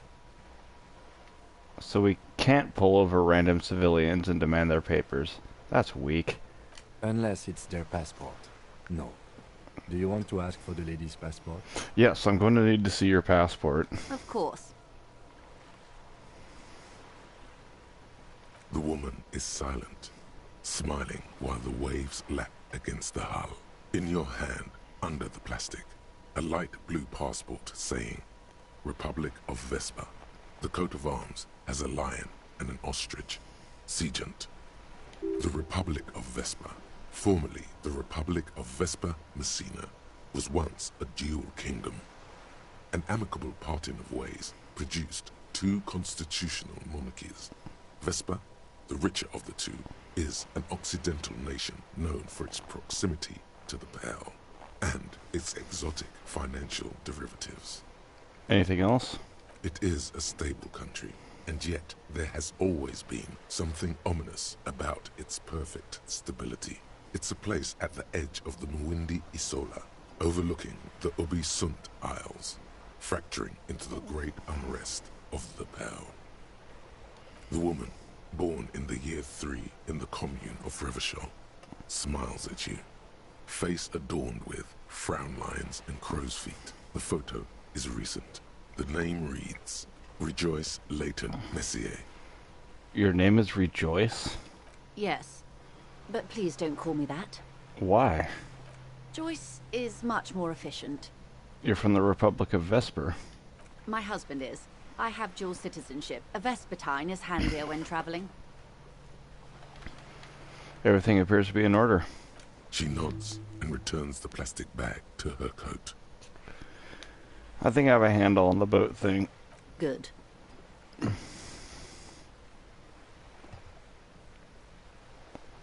Do you know something about these tattoos? Or no, actually, what can you tell me about this lynching? Quite a few things, I'm afraid. The information I'm to share with you includes sensitive trade secrets. For the sake of my employer, I have to ask for your names and badge numbers. Of course, ma'am. We should have introduced ourselves. I am Lieutenant Kitsuragi, from Precinct 57. And this is my colleague from Precinct 41, Detective Dubois. I'm afraid Harry doesn't have his badge at the moment. I hope mine will suffice. Oh, and what happened to yours, Detective? Remember when my partner told you I'd recently suffered from an unusual medical episode? My lost badge is related to it. I see. So, are you saying you lost your badge during the course of this episode? It's possible. After a night of heavy drinking, I lost all memory of my life and the world. Oh dear. I suppose this does explain some of the more curious turns in our conversation. She must have been suspecting something for a while now. As I said, ma'am, his technique may be very unconventional, but he is an officer of the RCM. Of course, I sympathize, but I'm afraid I simply can't share anything more until I've seen that badge. She's a professional negotiator. She should be open to some sort of mutually beneficial arrangement. I don't think I'm gonna pass this check. Then I'll find it somehow. Let's talk about something else until I do. Of course. But before we do, officers, let me be perfectly clear. The situation is extremely volatile. The sooner we can speak about this lynching business, the better for all of us. Do you know something about these tattoos? That's the man who was killed. I'm afraid this is a discussion for once we've cleared the lynching question. Why? How is you looking at the photo tied to the lynching? Better not tie the fourth day to the bat's day on this. I hope there is something else I can help you with. You seem rich. Can I have some money? Is what you want to say, but it isn't that easy, is it? What? Why not? Look at that lady. Take a gander. Squint your eyes, bub. What nice fabrics. Why, yes. Tucked away under that sturdy green raincoat, almost rustic in its simplicity, a silk shirt and matching scarf around her gentle throat, while dull orange pearls hang from her earlobes, red from the cold. Her light green eyes scan you, full of knowledge and worry, wealth and all its possibilities. These are the kind eyes of the rich man that seem to say everything is possible, within reason. Yeah, so? Now look at you, you misery-clad simian, barely able to tie your own laces. Your armpits are lakes. A scythe of booze precedes you. Your hair sticks to your forehead, and your underwear feels uncomfortable. You're poor, poor as balls. You can't ask this person for money. You're too...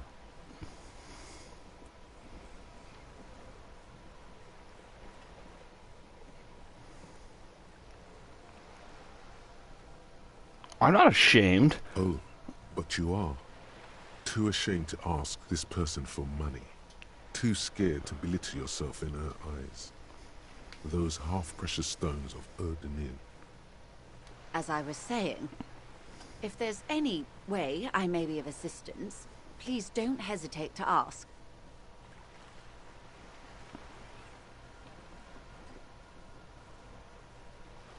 Oh my god, if I can like get my volition up, I can ask for money.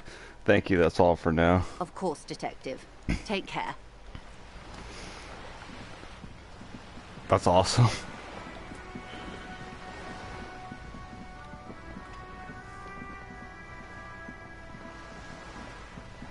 Ooh, what do we have here? This is a wall on the side of an apartment building.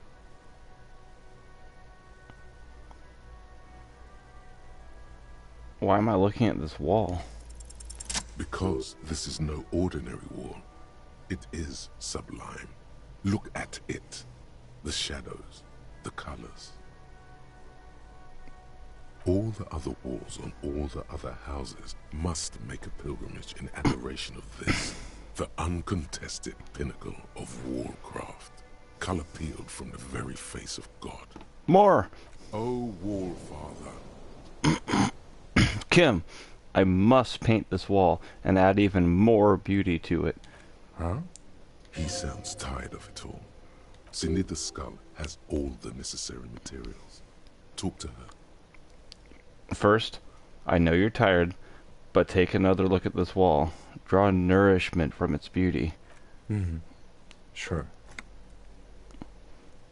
I must talk to Cindy, get the necessary materials from her. If you must.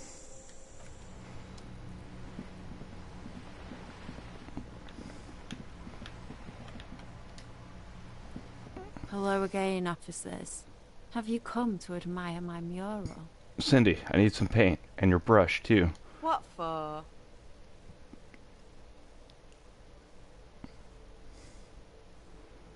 For art. It's for art, okay? Well, if it's for art...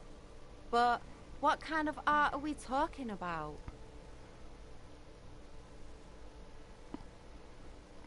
Everything is sad and shit, and we just need art to make it okay. Just give me the brush. Sounds like you're just about to live out your self-pity, not make a statement. I can't have shit art on my conscience. You'll see. You will all see and tremble. Yeah, not gonna hold my breath, Piggy. You look like you'd suck. Everything, really. Oh, my conceptualization's not high enough. Oh, yeah, not gonna bother. Try to explain my artistic intent.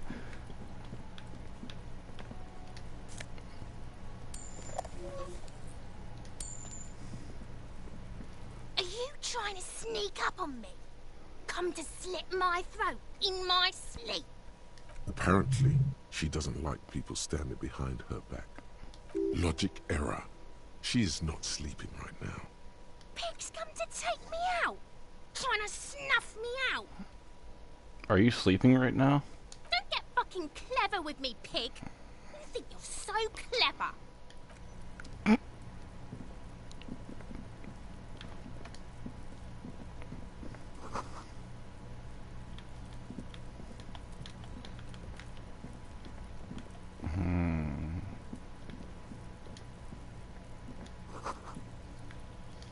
what's that noise there?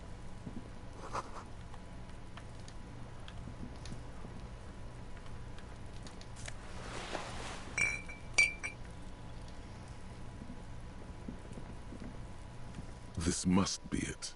The basement door is weather-worn. The copper nails holding the upholstery in place have turned green from sea air, and there's a knocker shaped like a lion's head. You knock silently. The upholstery muffles the sound. No response comes from the apartment. I guess no one is in.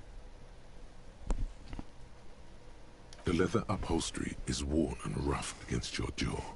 You don't hear any movement. In fact, it's oddly silent in the yard around you. No birds chirp. Lieutenant, what is your opinion of this task we're undertaking? Let's be honest. This isn't what I joined the RCM for, but every day tells you something new about yourself. Apparently, working with the local union boss to get info on an investigation is not something I'm squeamish about. So you don't mind if I unlock the door? I mind that the local thug is using the RCM for his busy work. But if this gets us to the bottom of this hanging, then I'm willing to look over it. On the other hand, we could just leave and tell Evrart we opened the door. No one seems to be tailing us to see if we actually did it. Lie to Everett? That's an option? Yes. Presenting a fabrication is known to get results here and there. You took this task. You make the call. The door is right here. You can just open it and be done with this.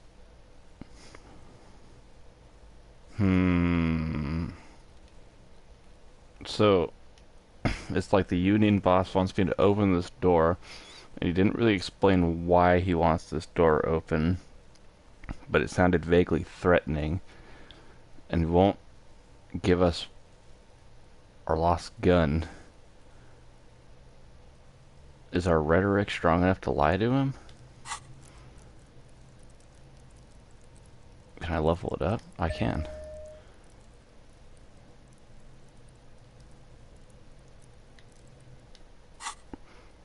Alright, let's try it. Let's try lying to him.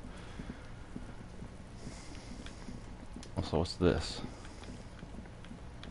It's been a week and now they show up? There must be another way into the building. Jesus Christ, what the fuck was that? Holy shit, that scared the shit out of me, dude. I think that was an audio glitch or something. Oh, that was so loud, dude. What the fuck? I can't get involved in this. That just made me shit my pants, dog. What the fuck? Some kind of like audio glitch. It played it like a million times, like the same audio file. It played it a whole bunch of times all at once, and so it was super loud. It almost sounded like it was going through a flanger or something. God, that scared the shit out of me. Fuck.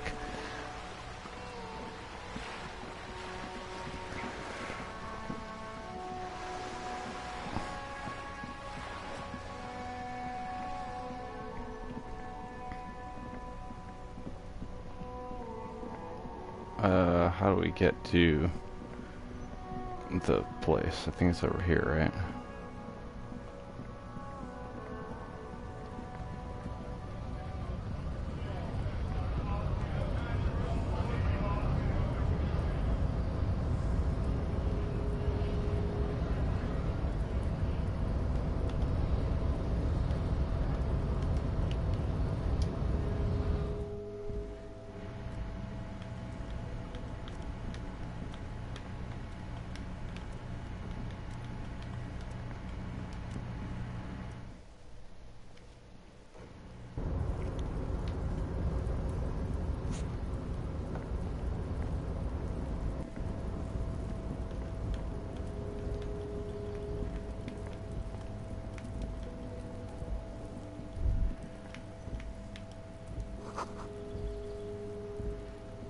Smoker up there could be a witness. Talk to him.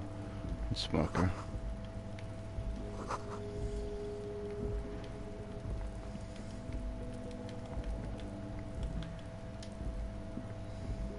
This is the night watchman's booth.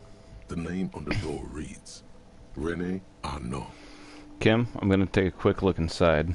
If you must. But please hurry. We are pretty easy to spot up here. Nothing incriminating catches your eye. The cabinets are clean and their sparse contents meticulously organized. There's a framed photograph on the table. It's a black and white photo of a young couple out in a street fair. The man is young, dark-skinned, and dressed in a Royal Carabinieri uniform. The girl is smiling playfully. Why did you take that?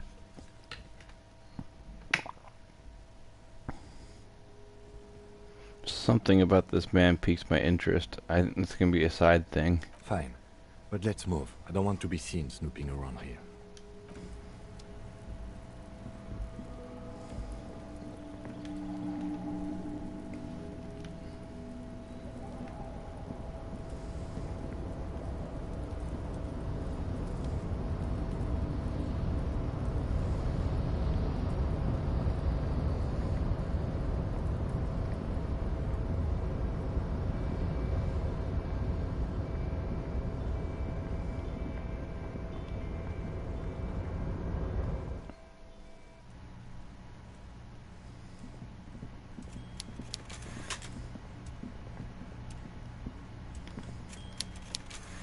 Mr. Dubois, a pleasure as always. You don't have to sit down this time, since you've already sat on that chair. I met Joyce, the company representative. Oh, that's very nice. I haven't gotten around to her yet. I'm very, very busy, you see. I hope you're getting along. One thing I want to make very clear, Harry, is that this is not some kind of union versus corporation situation. Everyone is just pals here. Just pals. We're all trying to do what's best for Martinez. Don't feel like you can't cooperate with her because you and I are such good friends and I'm helping you find your lost gun. I'm not a jealous guy. Why haven't you let her in to see you? If she actually wants to see me, she will find a way. Any good negotiator would. And I just don't have anything to discuss with a bad negotiator. Okay, let's talk about something else. Of course, Harry. Let me just assure you one more time. It's perfectly okay to share anything we discuss here with this Joyce. This is a completely transparent organization. I have no interest in what she is doing, but I myself have nothing to hide. Your business is your business, and I respect your privacy. Just remember, none of this is secret. Tell her about all of it. My brother's picture, my singing swordfish clock. Tell her how overweight I am and how I'm helping you find your lost gun. Tell her about everything. Everett doesn't mind. It is rather interesting to tell people things about each other, isn't it? It was nice telling him about her right now. I opened the door to your weasel's den. Are you shitting me, Harry? Did you not really open the door and are now just telling me you did? You're a wild one, Harry.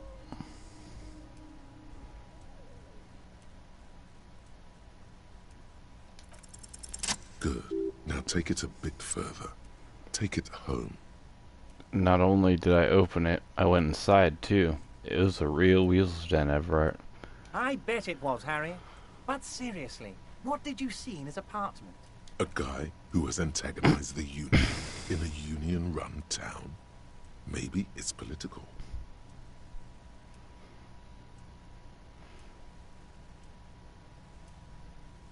I saw a lot of anti-socialist, anti-union stuff. Pamphlets saying get the unions in check. That's exactly what I thought, Harry. What a weasel. And for the record, I was only curious, not testing you. He was testing you. You succeeded. Thank you, Harry. You have shown me that the Barders Union and the Citizens Militia can indeed work together. Now, let's cut down to brass tacks. It's time for men like me and you to figure out who's killed who and why. Real police work is gonna start happening now. I promise you, Harry, this is gonna be good. You said the lynching and the strike are related. How? By now, I'm sure you've figured out who the dead man was working for. The bad guys. Wild Pines. Sent to scare us. Another violent measure of the top hats against us flatcaps. What do you mean? Harry, this strike is the culmination of many, many mistakes made by the Wild Pines group. They tried to shut the strike down by sending in armed mercenaries. You mean our victim?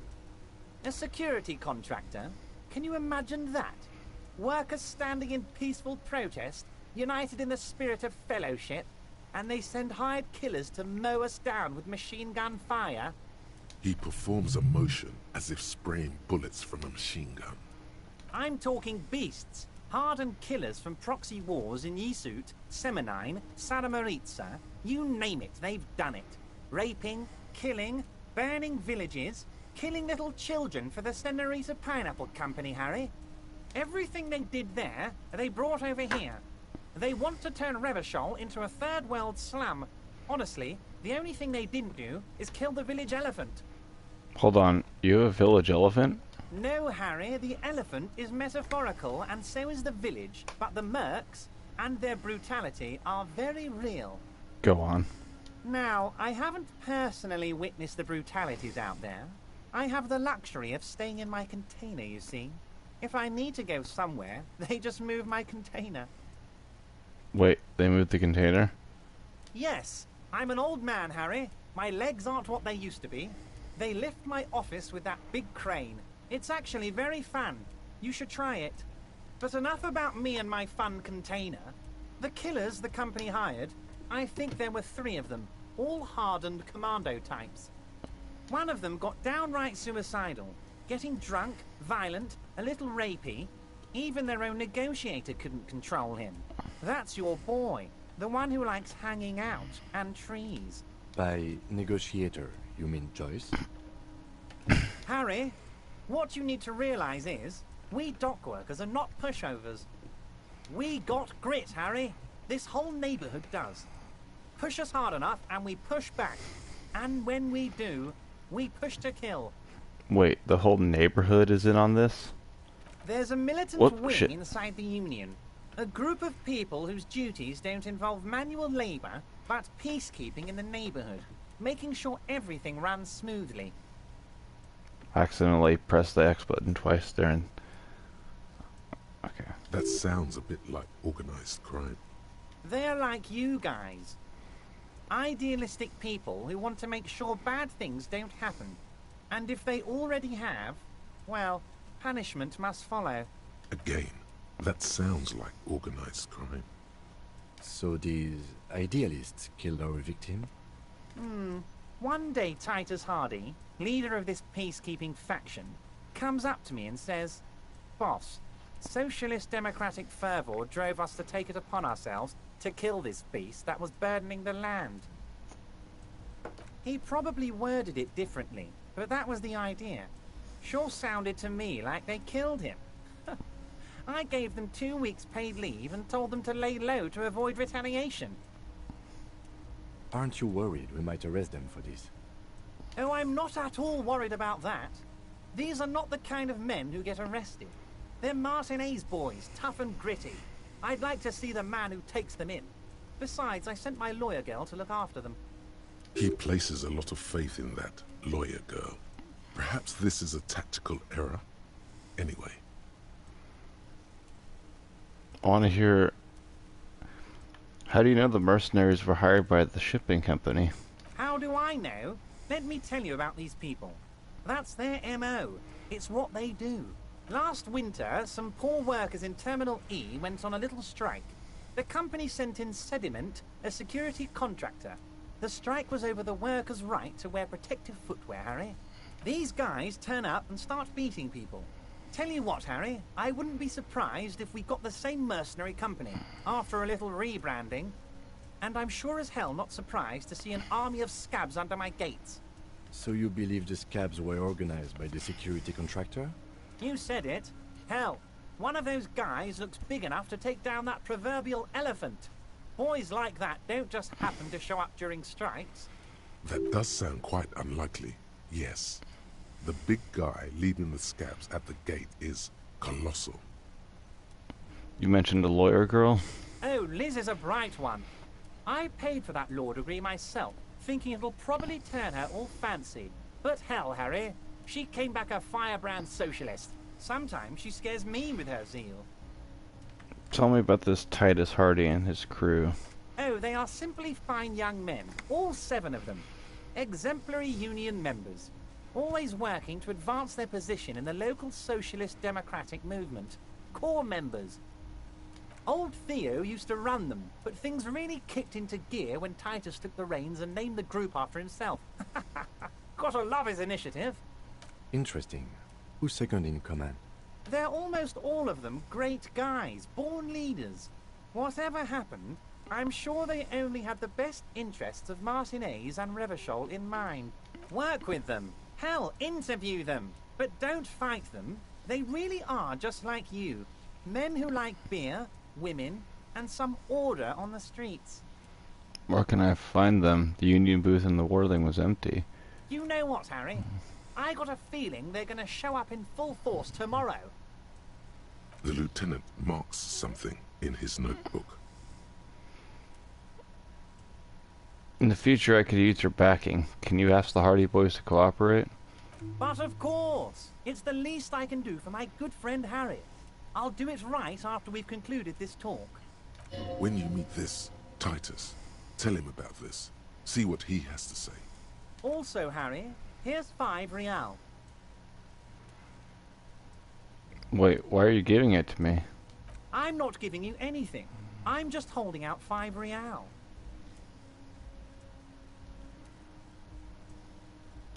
The lieutenant watches you pocket the banknote. He looks a little puzzled. Good boy. A real team player. Now, do you have any more questions? Oh, dirty. Good talk. Let's conclude for now. Was it a good talk? I'm not sure we made much headway here. I was hoping we'd bust the case wide open. Heck, I even wanted to tell you what I really want to achieve with the strike. I don't know what happened, Harry. I wanted you to feel like Mr. Martinez. And of course, I also wanted you to find your gun.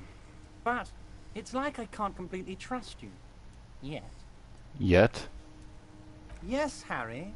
It's like I can't fully trust you if you're not a man of the left. I want to, but I just can't. A man of the left. So you have to be a social democrat.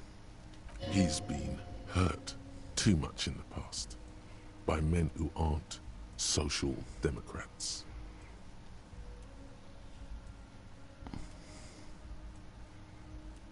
What's that supposed to mean? I'm more left than you are. You're saying it, but I don't believe you. You know how it is. Company snitches, agent provocateurs everywhere. I'm barricaded in this fortress of mine, and I need to get a message out. Will you help me? And what would this entail? Once again, I require nothing unethical or illegal of you. You just need to get 2 little signatures on this piece of paper, and then mail it to my accountant in La Delta. Kim, what do you think of this? It depends. I don't think what we just got from Mr. Clare was very useful. As I said, it weighs on me heavily. But once we get really talking, well, I'm gonna hand you the keys to Martinez, and maybe even help you figure out who's behind this killing. He's saying as little as possible, as vaguely as he can, deliberately omitting things. What are the signatures for? I'm glad you asked, Harry. The Union is going to build a modern youth centre in Martinez. It will be righteous. We're gonna get those teenagers off drugs and on roller skates. There's a nameless little street on the coast with some old houses around it. Most people have already signed. I just need 2 more signatures to get this mission off the ground, Harry. Where is this place exactly? On the coast, Harry, across the canal. There's a cul-de-sac there, a little village they're calling it. A gloomy place. You'll find it. I trust your detective skills, Harry. What will happen to the current occupants? They are just gonna have to deal with the construction noise for 6 months, and then they'll be living like kings. Right next to a fancy new youth centre, designed by the best architects from Stella Marie. Is he absolutely sure the tenants won't be thrown out in the street? Are you 100% sure no one's going to end up homeless? Am I? Harry, these people, Martinez is the most important thing in my life. I would never let anything bad happen to them. We're gonna build a youth centre there. The value of their properties goes up and kids have a place to play in. I'm looking out for these people, not pulling the rug. Sounds like gentrification. I'm looking out for all of Martinez, not just the harbour. No, I'm not going to do this. Perfectly acceptable. No one's gonna force you into anything, but I don't know about that gun of yours. You see, I'm a vengeful man, Harry. Part of how I got where I am is that, well, I can be quite nasty sometimes. But the good news is, the moment you change your mind and want to look into this matter, just tell me, and we'll be buddies again. The lieutenant's eyes meet yours, and he shrugs. See you soon, debardeur. Just kidding, but not too much. Okay. I think that's a good place to call it. We've made some good progress. I appreciate you guys tuning in, those of you who did. I'll be sure to pick up the next few days or so. I appreciate all of you. Let me get a quick save in here.